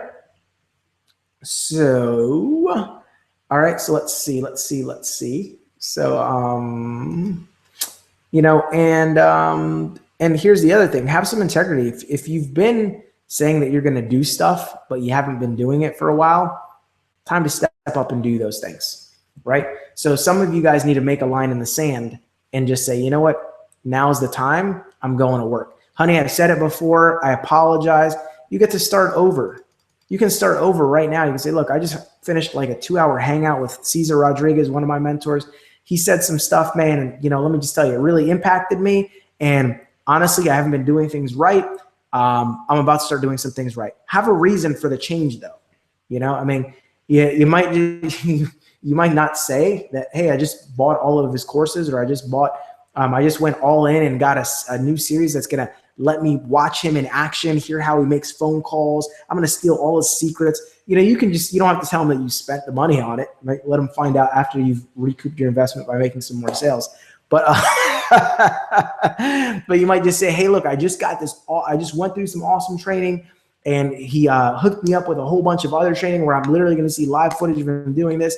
You know, you have to tell him what you paid for it. You just say, look, I got my hands on this training, so it's going to change everything for me. I've already started getting some nuggets off of watching him live. That's why everything's about to change. I apologize. I made promises before. I'm owning up to that. I didn't deliver, but now I'm about to deliver. I just need your permission. I'm about to go on a run. Here's what I want to know from you. What can I get you? What do you want? What are your goals? Make it all about them. All right. How do you prospect in areas when you're new? And I'm from Milwaukee, moved to Arizona this summer. Dude, Tyler, that was my pitch forever. I hated, you know what one of my biggest fears was when I moved to Wilmington, North Carolina, where I live now? One of my biggest fears, and I was like, what am I going to do when I no longer knew? Because when I'm new, this is kicking ass. Because I'm telling everyone that I meet, I'm like, hey, you from around here? Great. I'm new to the area, you know, and they're all like, oh, cool. Like they're thinking I'm going to ask them for directions. So they immediately perk up and enter a state of helpfulness. You know, and I'm like, hey, you from around here? I'm new to the area. You from around here? Yeah, I am. Yeah. Say, oh, awesome. Listen, I'm trying to do some networking. You know, how long have you been in this area? Oh, 10 years. Really? Oh, you're just the person I'm looking for. Listen, I'm doing some networking, you know, I come from an area where because I'm brand new, I'm trying to do some networking, trying to find the right types of people. So I'm trying to kind of meet and mingle, make some new friends with locals like you, you know, and find the right types of people that I need to be connected with. What do? You do this. Oh, perfect. You're just the type of person I need to connect with and know. That's so awesome. You know, bam. So that's how you do it, man. You work that freaking new shtick work that bad boy for like as many years as you can. You know, and I would find out when I'd be like, how long you from around here? Yeah. Oh, awesome. How long you been in the area? They're like, oh, 15 years. Be like, oh, great. Well, gee, I'm practically new compared to you. You know? Like I just, you know, I barely got in this town, you know, like, dang, you've been here your whole life. That's awesome. Oh, that's great. You know, whatever. All right, cool. So guys, I'm going to go ahead and call it a night. All right. You know, this has been a ton of fun. I'm going to do a rapid fire really quick. Just if you didn't get this course, let me just tell you really quick about this bundle offer. Just everyone, if you haven't already, click to open this course where it says add to cart. When you click on that, all right, it should pull up a page. It's going to have a bunch of different, you know, options and offers. All right. And it's going to have all the different payment plans for all of them. You could do one single payment. You can do 3 payments, and you can update and remove the products from your cart. Each one tells you what this is about. If you happen to have clicked the link earlier where I had each one of the courses pulled up in front of you, you could have seen a video on what each course does. But I'm just going to tell you when I close out, these courses are badass. And the bottom line is this. Number one, it's a tax write-off. Any courses that you buy tonight, it's a tax write-off. Taxes are right around the corner. You can buy it, write it off as soon as you do your taxes, and essentially it's like free. Okay. Now get with your accountant. I got to make all the legal disclaimers. It is not actually free. Get with your accountant, check with them how to do that. Blah, blah, blah. Talk to any accountant, any freaking H&R Block, like regular person that doesn't even get paid a lot of money to do what they do, can tell you if you're investing in yourself, your business, personal development, joining a business, AKA your prospects, it's a tax write-off. Here's the facts. If you want to pick up any of these courses after tonight, you cannot. Go to realitynetworker.com right now. The page that this course is about, you'll see it's a page that says, sorry, you missed it, hop on the waiting list. All right. I opened the cart up for these courses, sold them for a limited time, and I closed the cart. The reality is, after tonight, you will not be able to get these courses at any price. All right. I want to leave some time for you guys to be able to add the courses to your cart to pick up and buy them before I click the buttons to shut down the cart. So I want to give you some time for those of you that, spent time watching the video for Prospecting Mastery or whatever. If you happen to open that up, I wanted to make that available to you. Hopefully you did what I said and you can watch those videos otherwise. Otherwise, you just have a decision to make if all you've done is clicked on here and all you see is a quick little description of the courses, and you got to make your decision on whether you're going to buy from that. Here's what I can tell you, a couple facts. Number one, there's no way you'll be disappointed. Because here's why I say that. You literally cannot legitimately be disappointed, because if you think about what you're getting, it's not 40% off. It's not, hey, I'm buying something that should cost me $1,400 because each course is $497, but you can get them all now for the discounted prices. When you put it into context, what you're really getting is an experience of what it would be like, a better experience of what it would be like to hang out with me for a weekend. If you said, Cesar, I want your time so bad that I'm willing to spend $10,000 to hang out with you for a weekend, and here's what I want. I want to see you build your business, man. I want to just shave years off my learning curve. I want to watch you prospect in the streets. I want to see what you say to people. I want to see how you say it. I want to study your posture. I want to see how you recruit up. I want to see how you handle objections. All right. And I'd say, okay, cool. We'll put that on the list. Said, so how many people would I have to prospect in a weekend? Well, if we went out and I did like a full-on blitz, I'm like, all right, dude, I'm going to talk to 10 people and I'm going to get 10 phone numbers for you a day. We're going to do that. All right. That would be like, bam, 2 days. We're going to prospect 10 people a day. And here's the downside. Even if we did that, you would hear how I spit and how I talk, and you'd be like, that's awesome, but I didn't get it all. You'd just be like, dude, you're so smooth. Because I know what it's like. Because I've seen people that see me talk, they're like, dude, you're so smooth. I can't do that. I wish I could be that good. Because you can't pause and rewind and write the script down in real life. But you can in this course. And in real life, I can't say something really awesome to the prospect and then say, oh, will you hold that thought, Mr. Prospect? Hey man, listen, the reason I just said that is I kind of psyched them out a little bit with that question. Oh, close your ears for this part, because I don't want you to hear all the psychological seeds I planted in your head that you don't even realize. But let me just tell you, man. All right, here's what I did. Okay, now watch this next move. I bet you $10 that they're about to say this, because watch this. Hey, and by the way, blah, blah, blah, like you wouldn't have that experience. It's impossible. It doesn't exist, right? So that's what prospecting mastery is. And then if you said, Cesar, that's unbelievable. 20 modules, me doing that, case studies, breaking down the psychology. Even if you don't cold market prospect, you'd still get so much out of the psychology of answering questions and objections that it would be worth it. Then you said, Cesar, I want to hear you call your leads. I want to hear you call prospects. I want to hear you follow up on these people, on some of these people that you prospected. I want to hear you recruit them. There's the first two videos in Calling and Closing Mastery. All right, because it's like videos and then it's audios. All right, it's videos and then it's audios of me calling. You can download the audios, listen to them on your phone. They're like podcast like friendly, or not podcast friendly, like friendly to your phone. Like it's got like my picture on it and it has like the track. It's freaking, it looks so cool. If I was like, all right, man, you want me to call my people? Well, I might get a whole bunch of voicemails. We might spend like 6 hours of us eating pizza and like trying to like hoping someone picks up the phone, you know. Well, this is strategically, I pulled out calls that weren't repetitive and that each one would teach you a little something differently.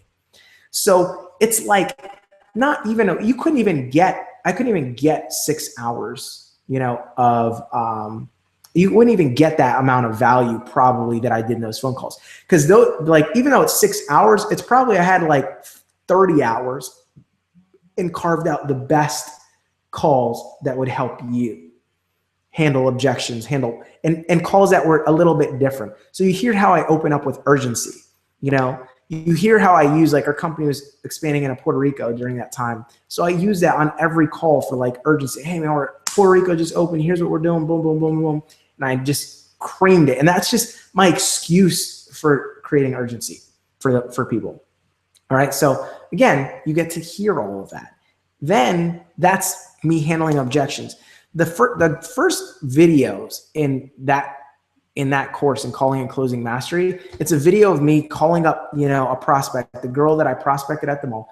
You hear how I build rapport with her. You hear how I, you know, posture her up in a way where she's practically like begging me to join. Like she's like totally like, oh, I hope I get the job type of deal, right? I changed the entire dynamic for you to learn how to take that. Because right now, all your guys' problems, most of them come from the fact that you are looking like a salesperson to your prospect. You haven't yet learned how to pull them into you. So you're looking pushy and you're feeling awkward, and that's why they're not returning your phone calls, and that's why your follow-ups suck. You know, and all these things they're just posture problems. So I show you how to frame things and just take this relationship that you have and just go, bam, here's where it is. You're the power player that they're hoping that you're like interviewing them and they're hoping that they get the job. How to do that? You learn that in the first freaking 2 videos, because I call this girl that I prospected. You hear how I do it. I say, great, watch the video. Then when it's done, you hear how I close that prospect afterwards. And you hear how she's like, I literally walk her through I'm like, here's where you need to go to sign up, blah, blah, blah, blah. So you like see, so you go, holy crap, he prospected a girl, then he called her up, and then he closed her, and I just saw it go down. Like, there's no question that this stuff works. If that's all that course was, it would be worth the $197. You'd say, that was worth it, I'm done.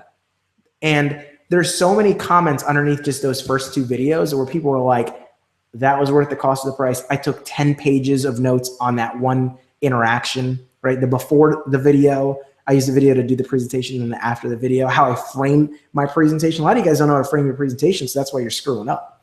If you know how to frame your presentation properly, you copy the script that I do, you know, your money. You're gonna like increase your conversions ridiculously.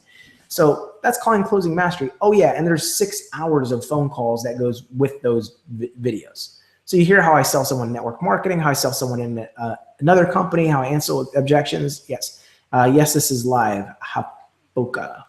I just asked that question. Is this live? Oh, like this is live. I hope you knew that. So yeah, so you get a chance to see and hear that. And you get to take that with you. So like you're like literally listening in your earbuds while you're on a treadmill, walking or doing your personal development. Make that your routine. Wake up, do a little jog, you know, or a walk, and listen to these audios.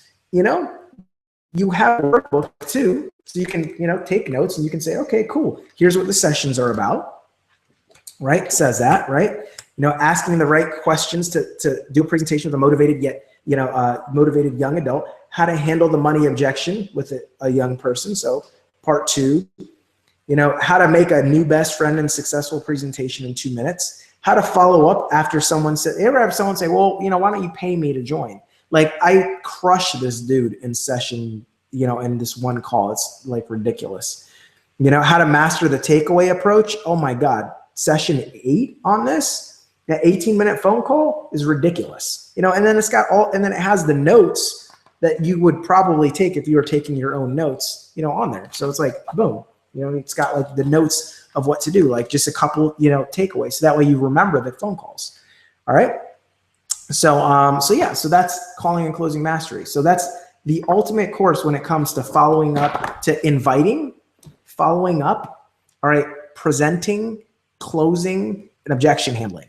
That's the freaking best thing that you could possibly do for yourself, is if you wanted to actually see how I did it. Because everyone's like, oh, I wish I could be a top recruiter like you, like number 3 recruiter in company. What is he doing that's so different? Why are we beating the pants off of people in our company, like working less hours? It's in that course. There's no quite, it's like, that's what we do. Bam, you got a chance to hear it. All right. That would cost you $10,000 if you wanted to spend a week. And I'm telling you, even if you spent $10,000, you probably wouldn't get that many good quality phone calls, because that's like 6 hours of just the best calls, edited, also generic. I bleeped out the name of my company and how much it costs and all kinds of stuff like that. You know, so we made it nice and generic. So whatever industry you're in, it applies to you. Leadership mastery, dude, I don't even have enough energy, guys, to like tell you how badass this course is, because that's 9 hours of audios. And the stuff that I go into on that, like I said earlier, this is the most underrated course that I've ever created. The most, and I'm telling you right now, on record, on video, the most underrated course. I should have charged $997 for this thing. All right, right now, $297.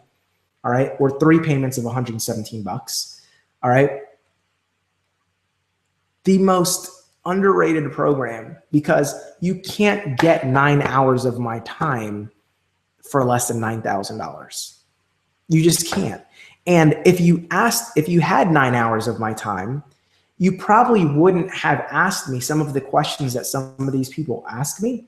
And what I answer in these questions is ridiculous. Like, if you weren't in cold calling professionals, like I mentioned earlier, if you weren't in cold calling professionals or thought of that as an idea, you wouldn't have asked me, hey, Cesar, how do I call? Where do I get a list of realtors and insurance agents, and how do I call them?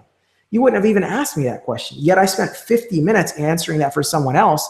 And then you get to go ahead and copy exactly what that guy did and then take my advice and apply it. And that's a whole new idea for you that we wouldn't even gotten on a coaching call, because I probably wouldn't have recommended it.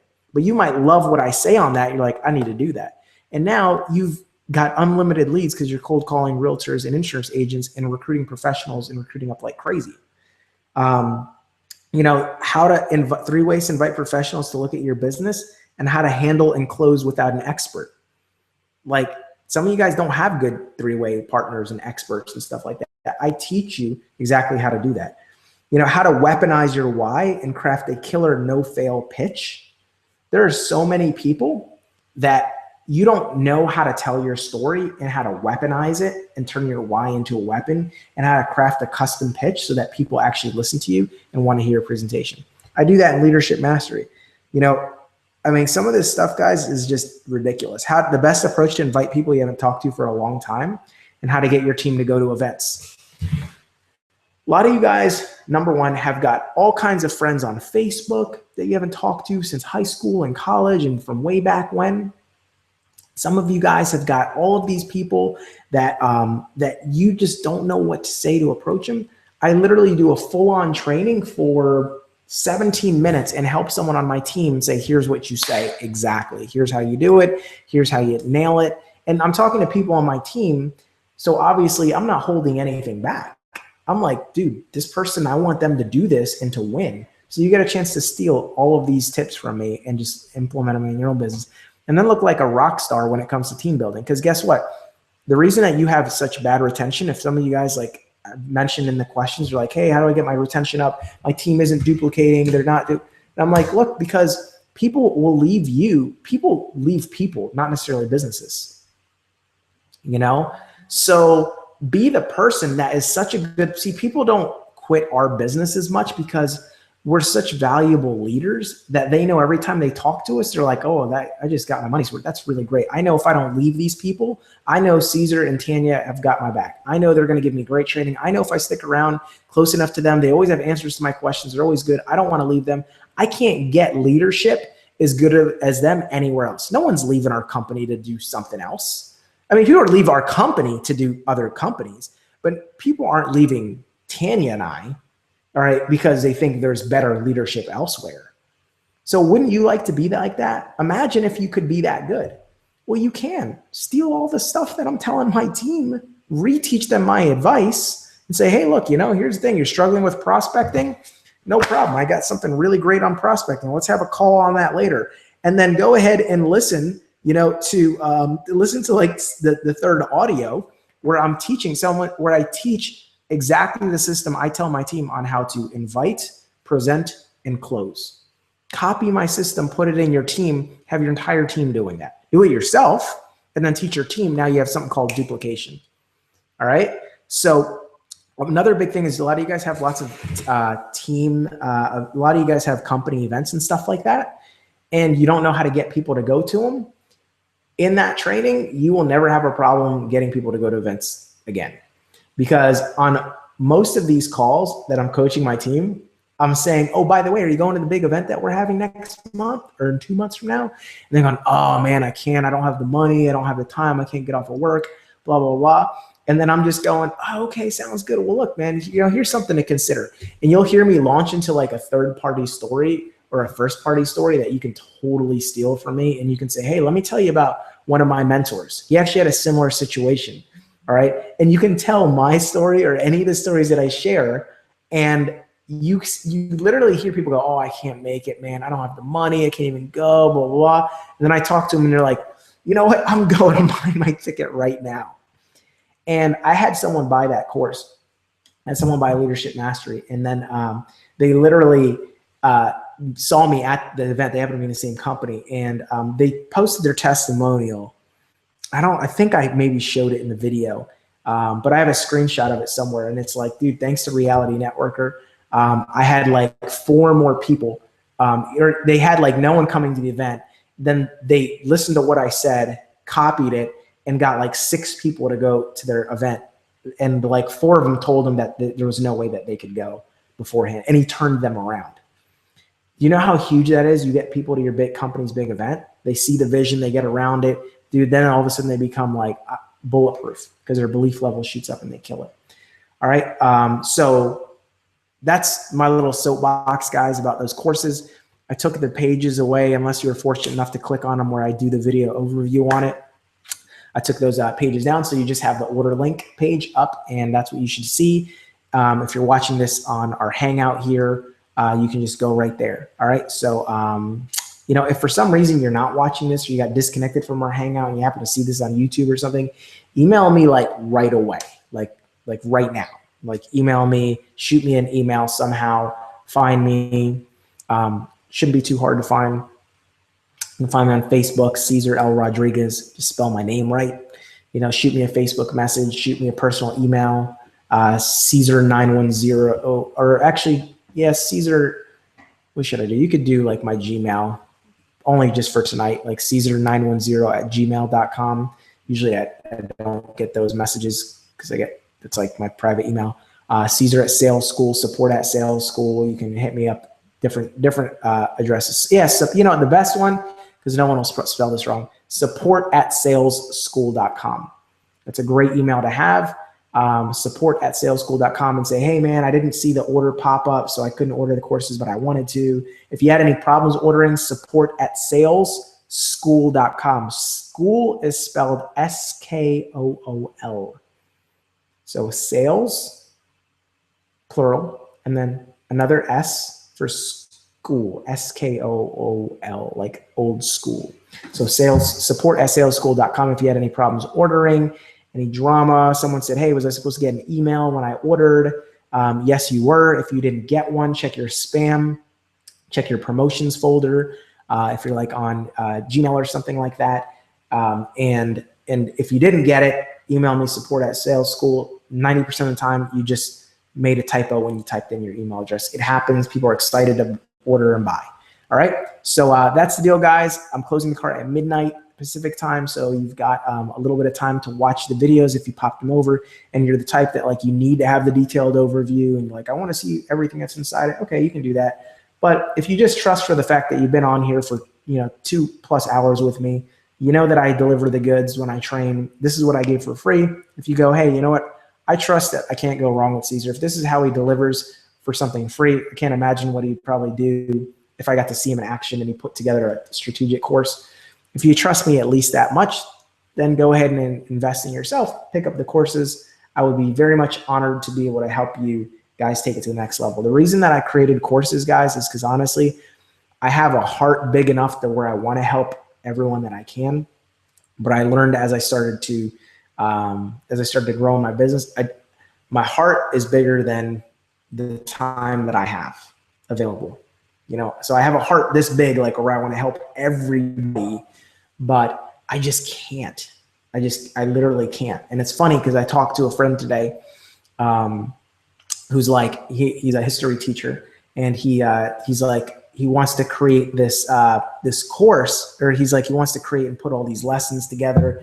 And he's like, yeah, I want to like give it away. And I was like, dude, honestly, I was like, if you really want to help people, I said, you need to charge for what you're trying to do. Like, I understand you want to just give all your lessons away. I said, but if you really want to help people, you need to put a price tag on it. Because number one, no one takes anything seriously. People don't take things seriously and go through stuff that's free, number one. And number two, if you really care about impacting people, you need to charge something for it so that you can actually have money to advertise it and put it out in front of the masses. You know, you actually have to charge for it so that you can justify taking and pouring in all of this time that you have and taking it away from your family, so that, you know, you can justify like, hey, if you're really serious, I was like, you probably need to quit your job of teaching, you know, and if you're really passionate about this mission to like educate like the world and like do all this stuff, I was like, and you want to do that, I said, you need to charge a little something.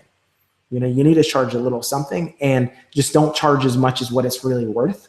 Like, this course is $10,000 worth of information easily. If you go through that, I truly believe you could make an extra $10,000, you know, in commissions over the course of your life if you stay in the game and you learn and apply what you learn. I truly believe that.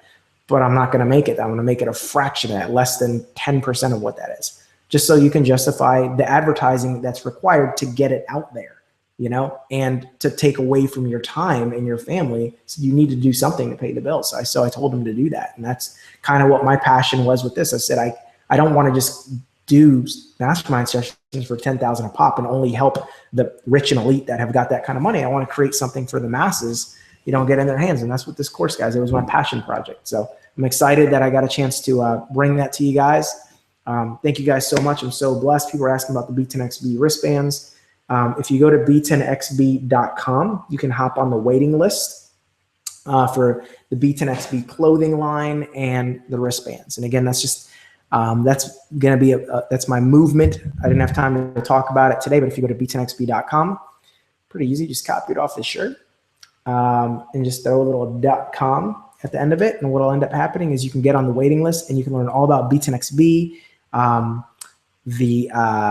the mission behind it, and the whole nine. So someone's saying, is it midnight in every time zone? No, it is not. It's midnight Pacific time, okay? Which is like in like a couple hours. So you don't have much time, but you have enough. How much time do you really need, man? If you're online now, just click to buy it and you've done it. All right, so I don't know what time you need, but no, it's not midnight, because that would be impossible for me to just, I need to just go on, and in like a couple hours I just go on, I click to close the cart, and then orders don't get pushed through anymore, right? So that's what I need to do. So love you guys, man. Thank you all for hanging out. It's always an honor, always fun to hang with you guys for this amount of time, and to just invest in you. But my voice is done. As you guys can tell, man, when I do these, I leave it all on the field. I mean, I'm dead. We're at like 3 hours. So my voice is dead.